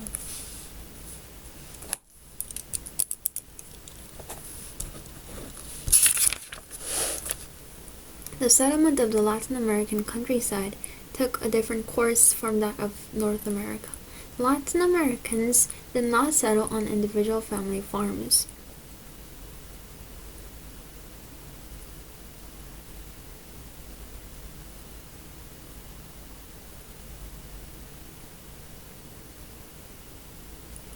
That's because the government did not promote private ownership of land.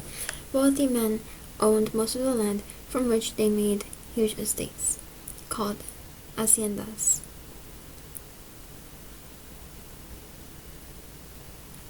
Many of the owners, however, cared little for developing their land or using it wisely. Their attitude kept the workers in poverty and the land undeveloped, and led many Latin American nations to remain agricultural. The For people who worked on these estates for low wages, they had little hope of ever owning their own land. Landowners also forced the Native Indians to work on the haciendas and later imported millions of African slaves for the same purpose.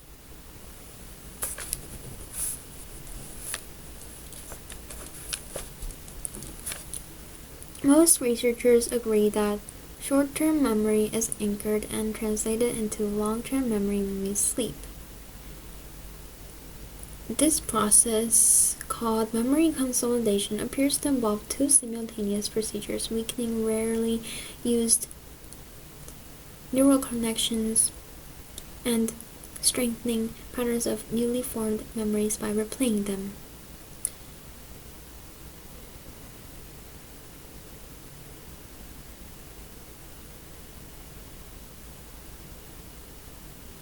The wonderful result of this brainwave activity is that new memories are allowed to stand out clearly.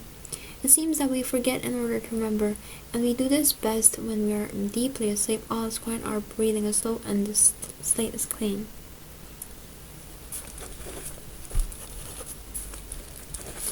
Neuroscientist Mayank Mehta likened it to erasing the chalkboard so new messages do not overlap and get confused with old ones.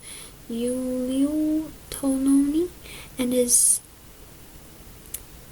colleague proposed that the large slow brain waves that dominate deep sleep wash and the board clean by reducing the number of active connections, while the brief bursts of faster activity inspire new learning.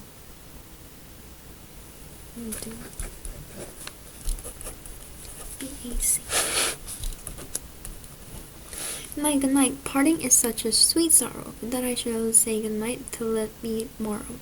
So said Shakespeare's Juliet. But how can there be pleasure in the pain of separation? Sweet. How about sweet? Let's imagine a man loses someone dear to him. He then goes through a normal process of called grieving. The first phase of grief is denial. The bereaved one believes that the one who has died cannot really be dead. In this case, it isn't hard to see that the sweetness in it is in knowing that Romeo will return the next day. Real life, however, doesn't always offer such certainty, and the joy of being with the one you love comes with understanding that nothing lasts forever.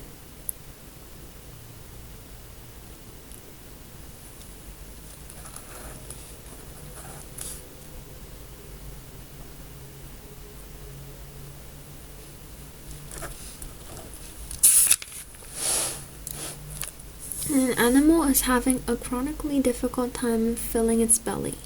Something intriguing happens in its body at a molecular level.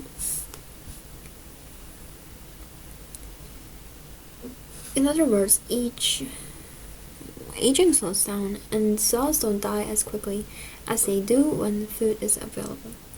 Contrary to what you might think, a cell's health in this situation, doesn't deteriorate. The body, sensing deprivation, seems to call all hands on deck to conserve energy and prepare for the worst. In other words, each cell grows tougher and more cautious. This is thanks largely to a class of proteins called sirtuins, which some scientists suspect reduce the rate of cell growth. Numerous studies back this up. Reducing the normal diets of creatures as different as fruit flies, mice, rats, and dogs by 35 to 40% will increase lifespan as much as 30%.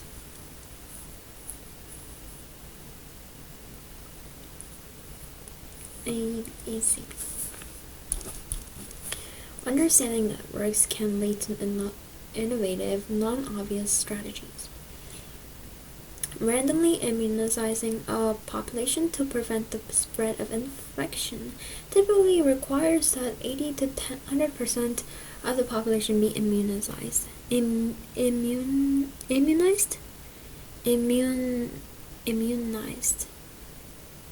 immunize.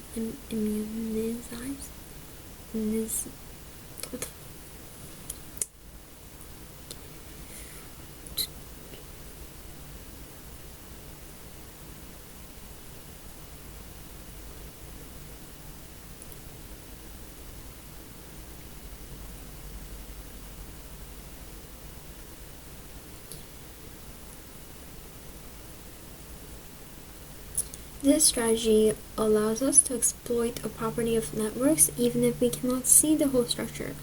Acquaintances have more links and are more central to the network than are the randomly chosen people who named them. What?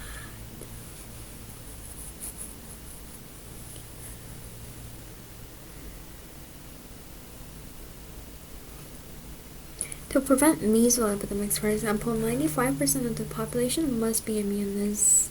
A more efficient alternative is to target the hubs of the networks, namely those people at the center of the network or those with the most contacts. This strategy allows. There are many non-linear interactions in ecology, and as in the weather and the stock market, a small disturbance can lead to a sudden and unpredictable change in state.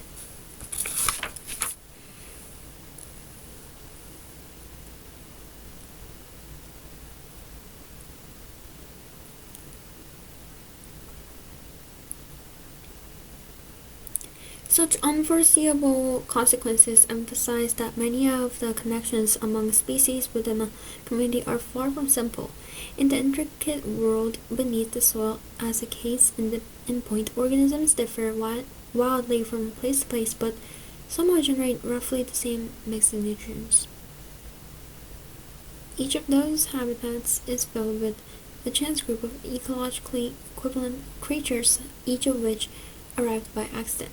Not only do such examples reveal our ignorance of the laws behind ecosystems, but they hint that chaos and complexity may be the rule rather than the exception.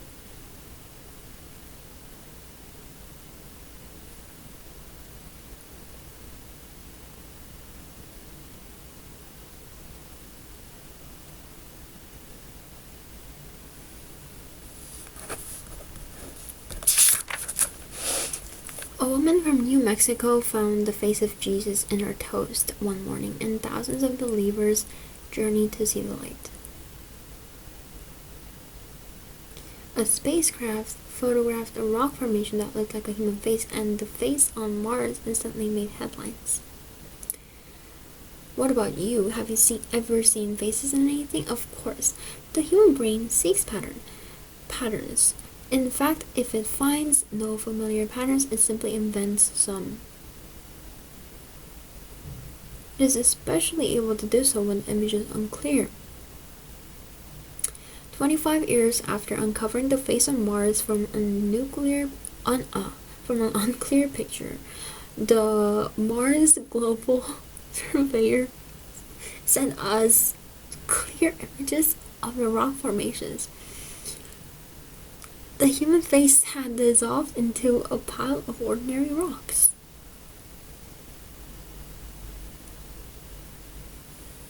CBA.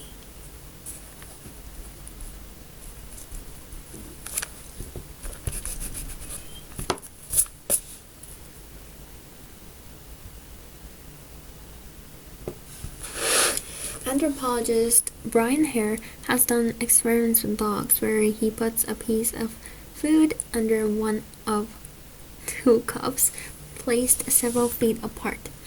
The dog knows that there is food to be had, but has no idea which of the cups holds the prize. Then Hare points at the right cup, taps on it, and looks directly at it. What happens? The dog goes to the right cup virtually every time. Yet when Hare did the same experiment with chimpanzees, the chimps couldn't get it right. A dog will look at you for help, and the chimp won't.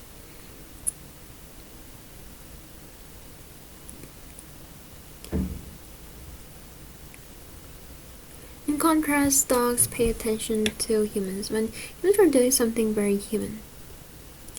Dogs aren't smarter than chimps, but they just have a different attitude toward people, and they are really interested in humans. This difference is in their cooperation with humans. Harry explains that primates are very good at using the cues of the same species, but they are not good at using human cues when you are trying to cooperate with them. 8.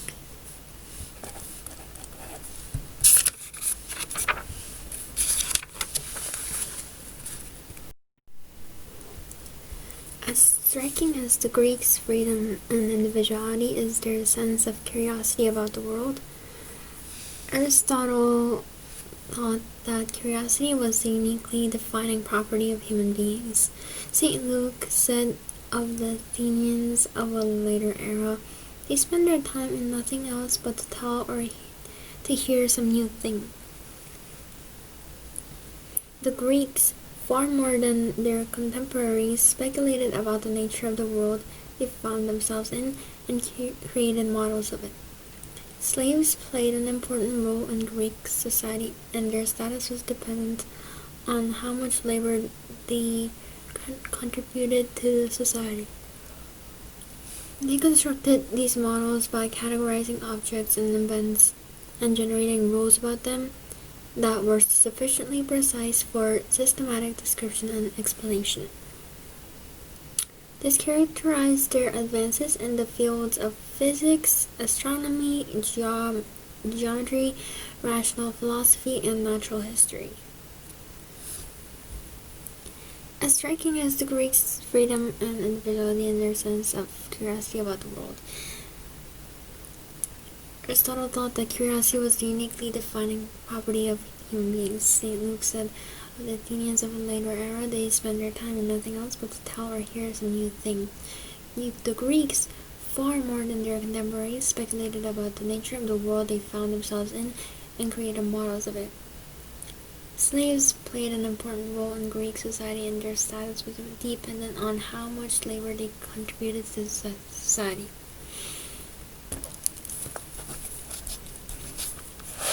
If you want to be a professional, look like a professional. I learned this in my first year of high school from my baseball coach.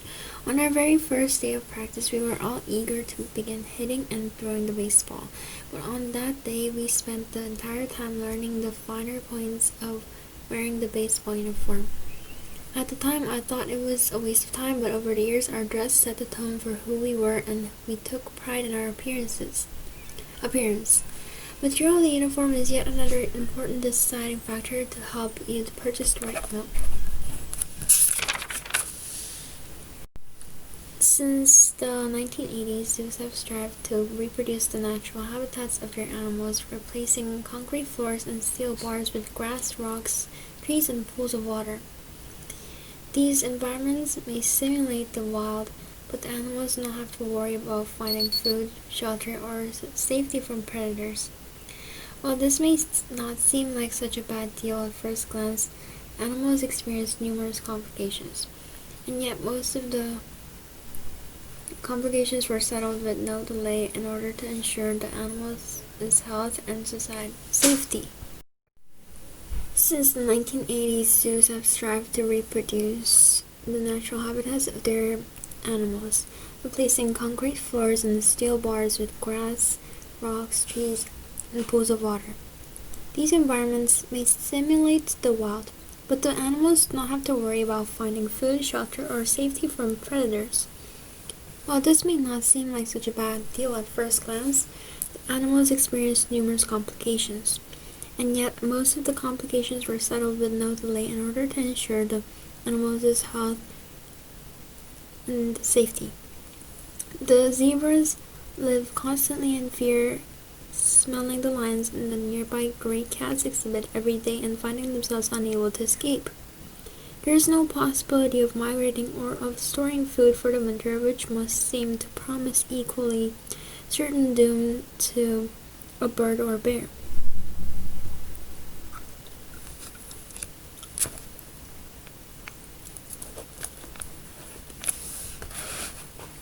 Scientists are looking into the seas in search of medicines that may work better with fewer side effects than conventional drugs. The ocean has already given us wonderful drugs derived from salmon, omega-3 fish oils, or heart disease and bone replacements from coral. Another marine medicine in the works is a promising new cancer drug derived from bacteria that lives inside a moss-like sea creature. Some fish farms tend to use several antibiotic drugs known to cause cancer or increase their production. Unlike conventional drugs that kill cancer cells, the drug makes them go back to normal cells.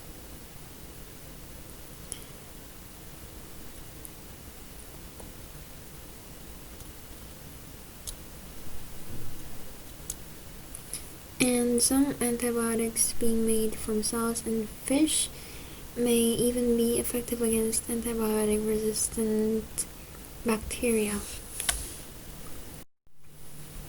Scientists are looking into the seas in search of medicines that may work better with fewer side effects than conventional drugs.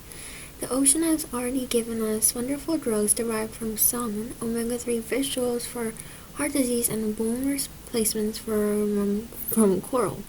Another marine medicine in the works is a promising new cancer drug derived from bacteria that live inside a moss-like sea creature. Some fish farms tend to use several antibiotic drugs known to cause cancer to increase their production. Unlike conventional drugs that kill cancer cells, the drug makes them go back to normal cells. And some antibiotic being made from cells in fish may even be effective against antibiotic-resistant bacteria. In return for the legal monopoly that a patent provides them, patent owners must explain exactly how they made their invention so that everyone can replicate it once the patent expires. In return for the legal monopoly that a patent provides them, patent owners must explain exactly how they made their invention so that anyone can replicate it once the patent expires. Thus, patent law works not only for inventors but also for society by ensuring that technologies are not hidden from the public. The exclusive right granted to inventors has led them to focus on making money rather than on advancement through creative research and development. Extreme secrecy, which is a real danger, was used by guilds of medieval craftsmen to protect their commercial advantage, and this slowed social progress to a near standstill. We still don't know how they made Stradivarius. In contrast, patents keep specialized knowledge public, at least in theory. William James, an American psychologist, argued that one's ability to feel satisfied with oneself does not rely on experiencing success in every area of endeavor. He said that our goals dictate what we will interpret as a triumph and what must count as a catastrophe. We are humiliated only if we invest our sense of worth in a given goal and then we fail to reach that goal. The solution, therefore, is to cease comparing oneself to others, which is a source of humiliation, and embrace oneself. He himself was very proud of being a Harvard professor and prominent psychologist, and he admitted that he would feel ashamed if he found that someone else was more of an expert psychologist than he was. On the other hand, because he had never set out to learn Latin, he knew that he would not feel bad at all to hear that someone could appreciate the entire works of great Latin writers.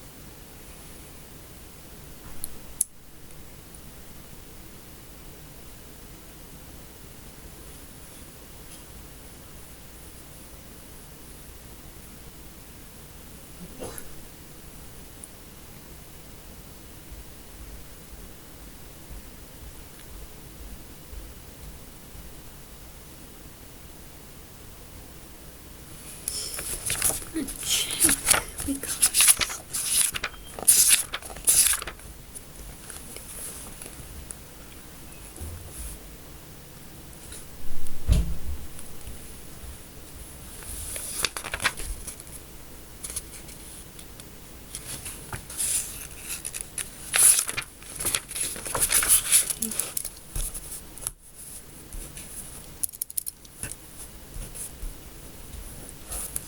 The brain consciousness mechanism is without a doubt one of the most splendid achievements of evolution. Unfortunately, despite its many amazing features, it has also developed a number of not so desirable aspects. The brain consciousness mechanism is without a doubt one of the most splendid achievements of evolution. Unfortunately, despite its many amazing features, it has also developed a number of not so desirable aspects. Impressive evolutionary adaptations end up placing some serious obstacles in the way of one's ability to apprehend reality accurately. The more we learn about how the mind works, the more we realize that the filter through which we experience the world has some peculiar built-in biases. These biases toward others take the form of destructive stereotypes that harm the fabric of society. If we do not understand how these biases work, our thoughts and actions are never truly going to be under conscious control. The brain consciousness mechanism is without a doubt one of the most splendid achievements of evolution. Unfortunately, despite its many amazing features, it has always also developed a number of not so desirable aspects. Impressive evolutionary adaptations end up placing some serious obstacles in the way of one's ability to apprehend reality accurately. The more we learn about how the mind works, the more we realize that the filter through which we experience the world has some peculiar built-in biases. These biases towards the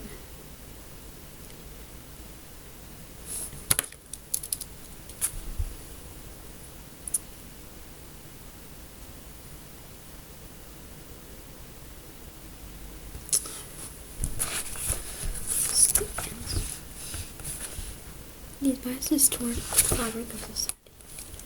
Yes, I'm not really talking about the fabric of society. H.G. Wells' The World Set Free outlined the possibility of atomic weapons almost 100 years before they were invented and then dropped. Though the power of radioactivity was no secret at the time, Wells was the one to anticipate its destructive usage.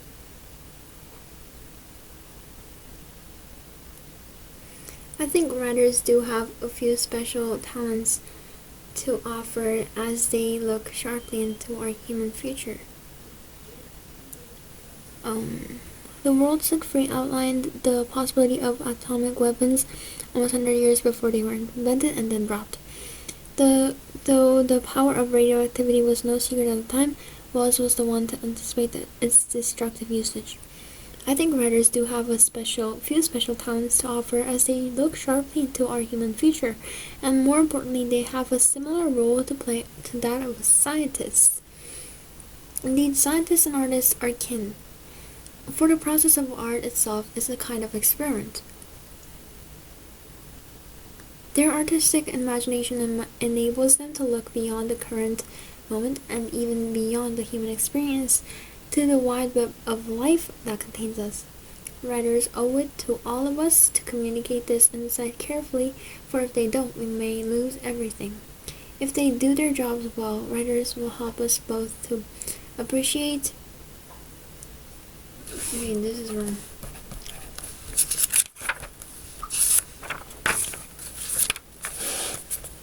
Consider the following implication involving the role of social bonds and affection among group members. If strong bonds make even a single dissent less likely, the performance of groups and institutions will be impaired.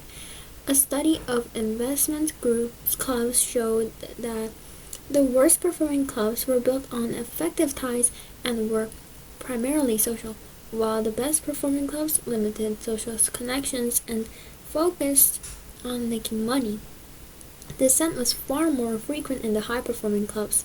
The low performers usually voted unanimously with little open debate. As illustrated in the study, the high performers placed more importance on social bonds than the low performers. Praise self-confidence and academic performance, it is commonly believed, rise and fall together, but current research suggests otherwise. In one study, psychologists asked 120 children to solve math problems and then gave each child just one sentence of praise. Some children were praised for their intellect and others for their hard work. The students who were praised for their effort showed a greater willingness to work out new approaches and tended to attribute their failures to insufficient effort rather than a lack of intelligence. In contrast, the children who have been praised for their cleverness tended to choose tasks that confirmed what they already knew and displayed less persistence when the problems got harder. Put simply, the study revealed that praise reinforced desired behavior and has positive emotional effects, strengthening interpersonal relationships. Ultimately, the thrill created by being told you're so clever. How does temperature affect the taste of food and drink? What we normally refer to as taste is more correctly termed flavor, which is made up of taste, irritation, and aroma. Taste itself contains only of the 5 sensations that can be detected by the tongue: salty, sweet, sour, bitter, and umami. These are not affected by temperature, and neither is irritation from, for instance, chili peppers. With its strong influence on the brain's perception of a meal, aroma is essential for enhancing taste and quality, but aroma, which is sensed in the nose, is much more sensitive to temperature change because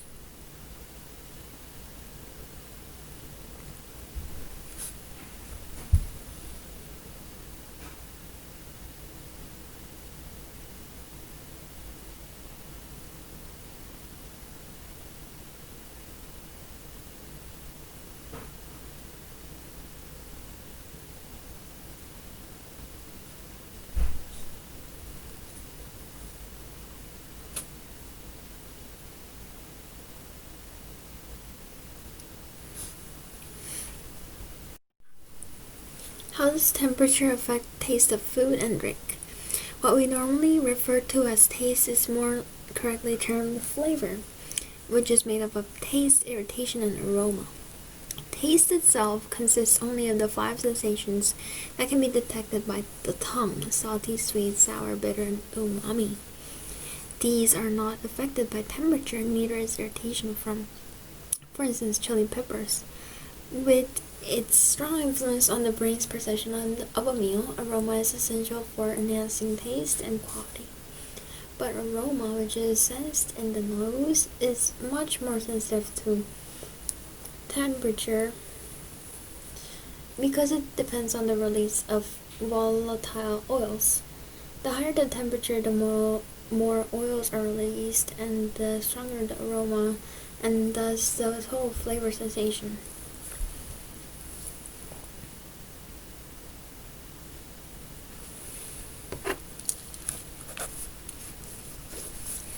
Unlike the Mesopotamian cultures, the early Greeks paid less attention to astronomy and more to cosmology.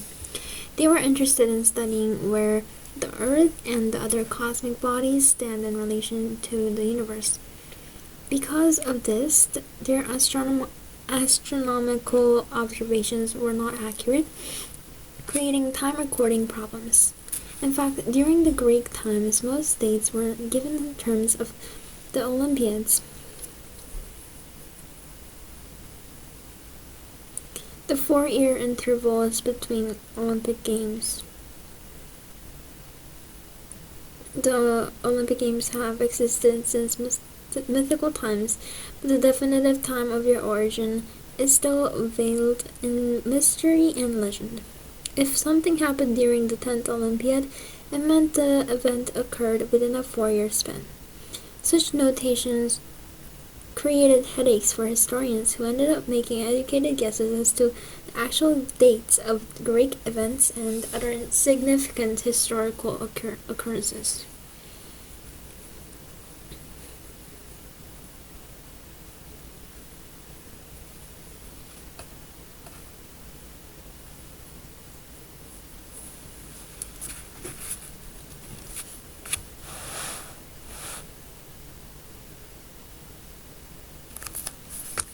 Multitasking, whereby we deliberately do several tasks simultaneously, erroneously appears to be an effective way of getting a lot done. It is much beloved by teenagers and busy workers, but in fact, all the evidence points to severe degradation of performance. Doing two tasks at once takes longer than the sum of the times it would take to do each alone. The point is that through the efficiency gained by working on a larger scale and utilizing the time between tasks, anyone can get more done in less time. No, even as simple as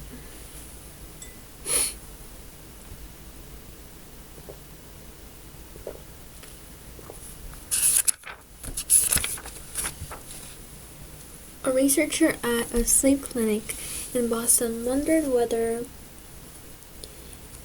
using coffee may not, in the long run, make people sleepier. He did a survey and found that people who drink coffee generally describe themselves as sleepy in the mornings. Ordinarily, people who give up coffee say that the clear stimulus they used to feel is no longer there, but that the average productivity of their day improves. Some people drinking coffee to reset their body clocks each morning up making going to bed on time harder, which in turn makes the need for coffee greater. Accordingly, when you need to keep yourself awake, low doses of caffeine throughout the day are more effective than the traditional method of having a large dose in the morning. Continual consumption of caffeine causes a biochemical imbalance in the body by boosting production of counter caffeine chemicals, ultimately coffee.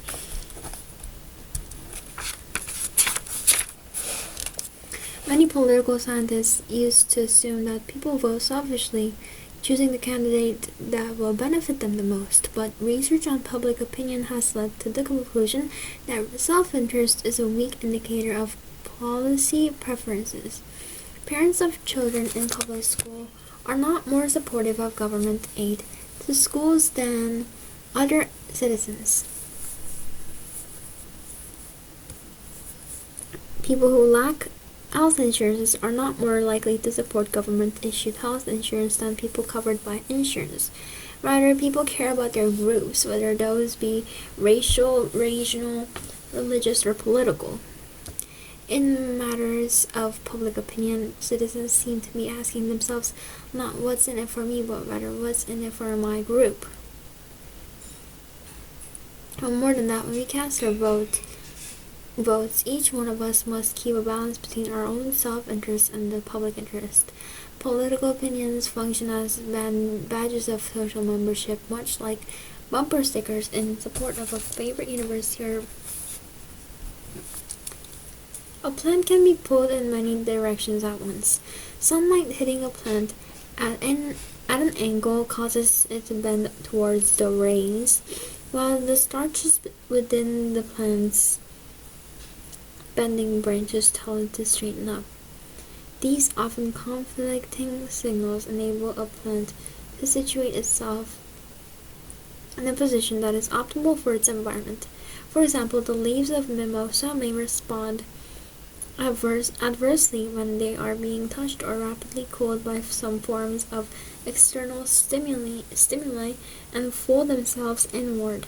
The smell of a tomato will cause cuscuta, a parasitic plant, to decide, while the force of gravity will tell it to keep growing upward at the same time.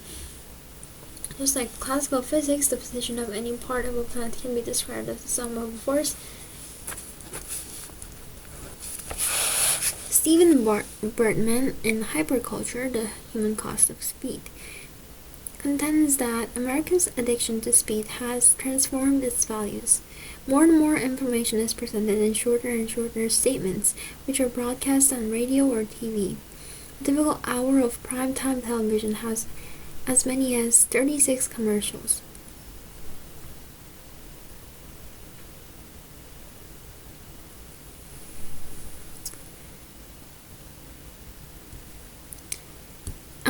Individual images seldom remain on screen long.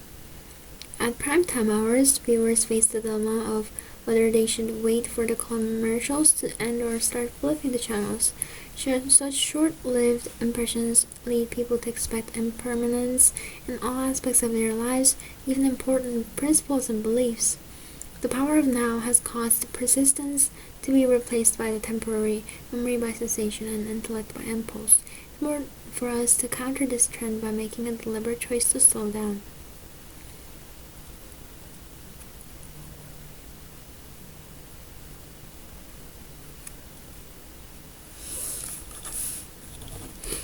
Attitudes toward time can tell you a lot about a society. We are so used to our own linear conception of time that it scarcely occurs to us that not everyone in the world experiences time in the same terms. In many cultures, such as those in Latin America and Southeast Asia, time is not a straight line at all, but more like a circle, a spiral, or a series of elegant intersecting curves. Time is a ruler by which events can be ordered from the past through the present and the future, which and is recognized objectively by everyone. In a way, the past and present coexist alongside with each other rather than displacing each other. For the Piraha tribe, deep in the Amazonian rainforest, the past doesn't exist at all because there is no past tense in the language and usually no creation myth. Again, in many cultures, time doesn't follow a constant beat of metronome, but can be stretched and flexed as required.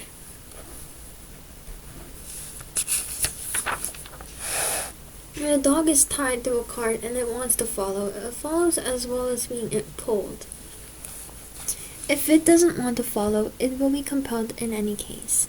Similarly, when events do not match with our desires, we should reflect that we too are never without a leash around our necks.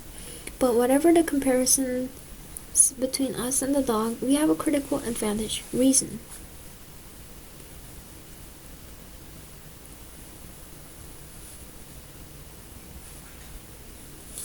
But it allows us to determine when our desires conflict with reality and then forces us to submit willingly to the unavoidable. Therefore, it offers a degree of freedom as we adjust the tension in the leash between us and the inevitable. In the light of that, reason permits us to be aware of the cart and to understand that following the cart is not the only choice necessarily the best choice.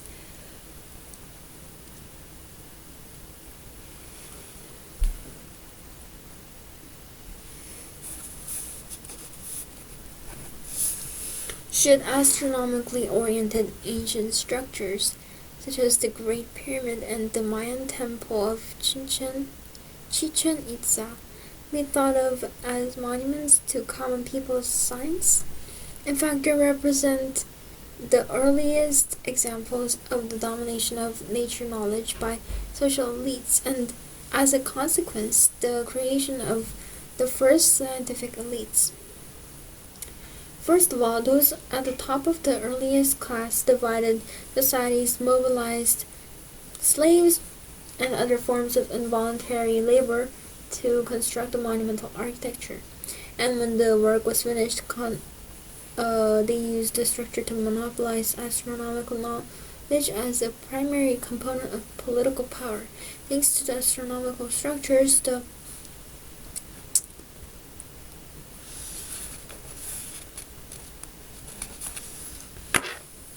Okay, I'm gonna talk like this.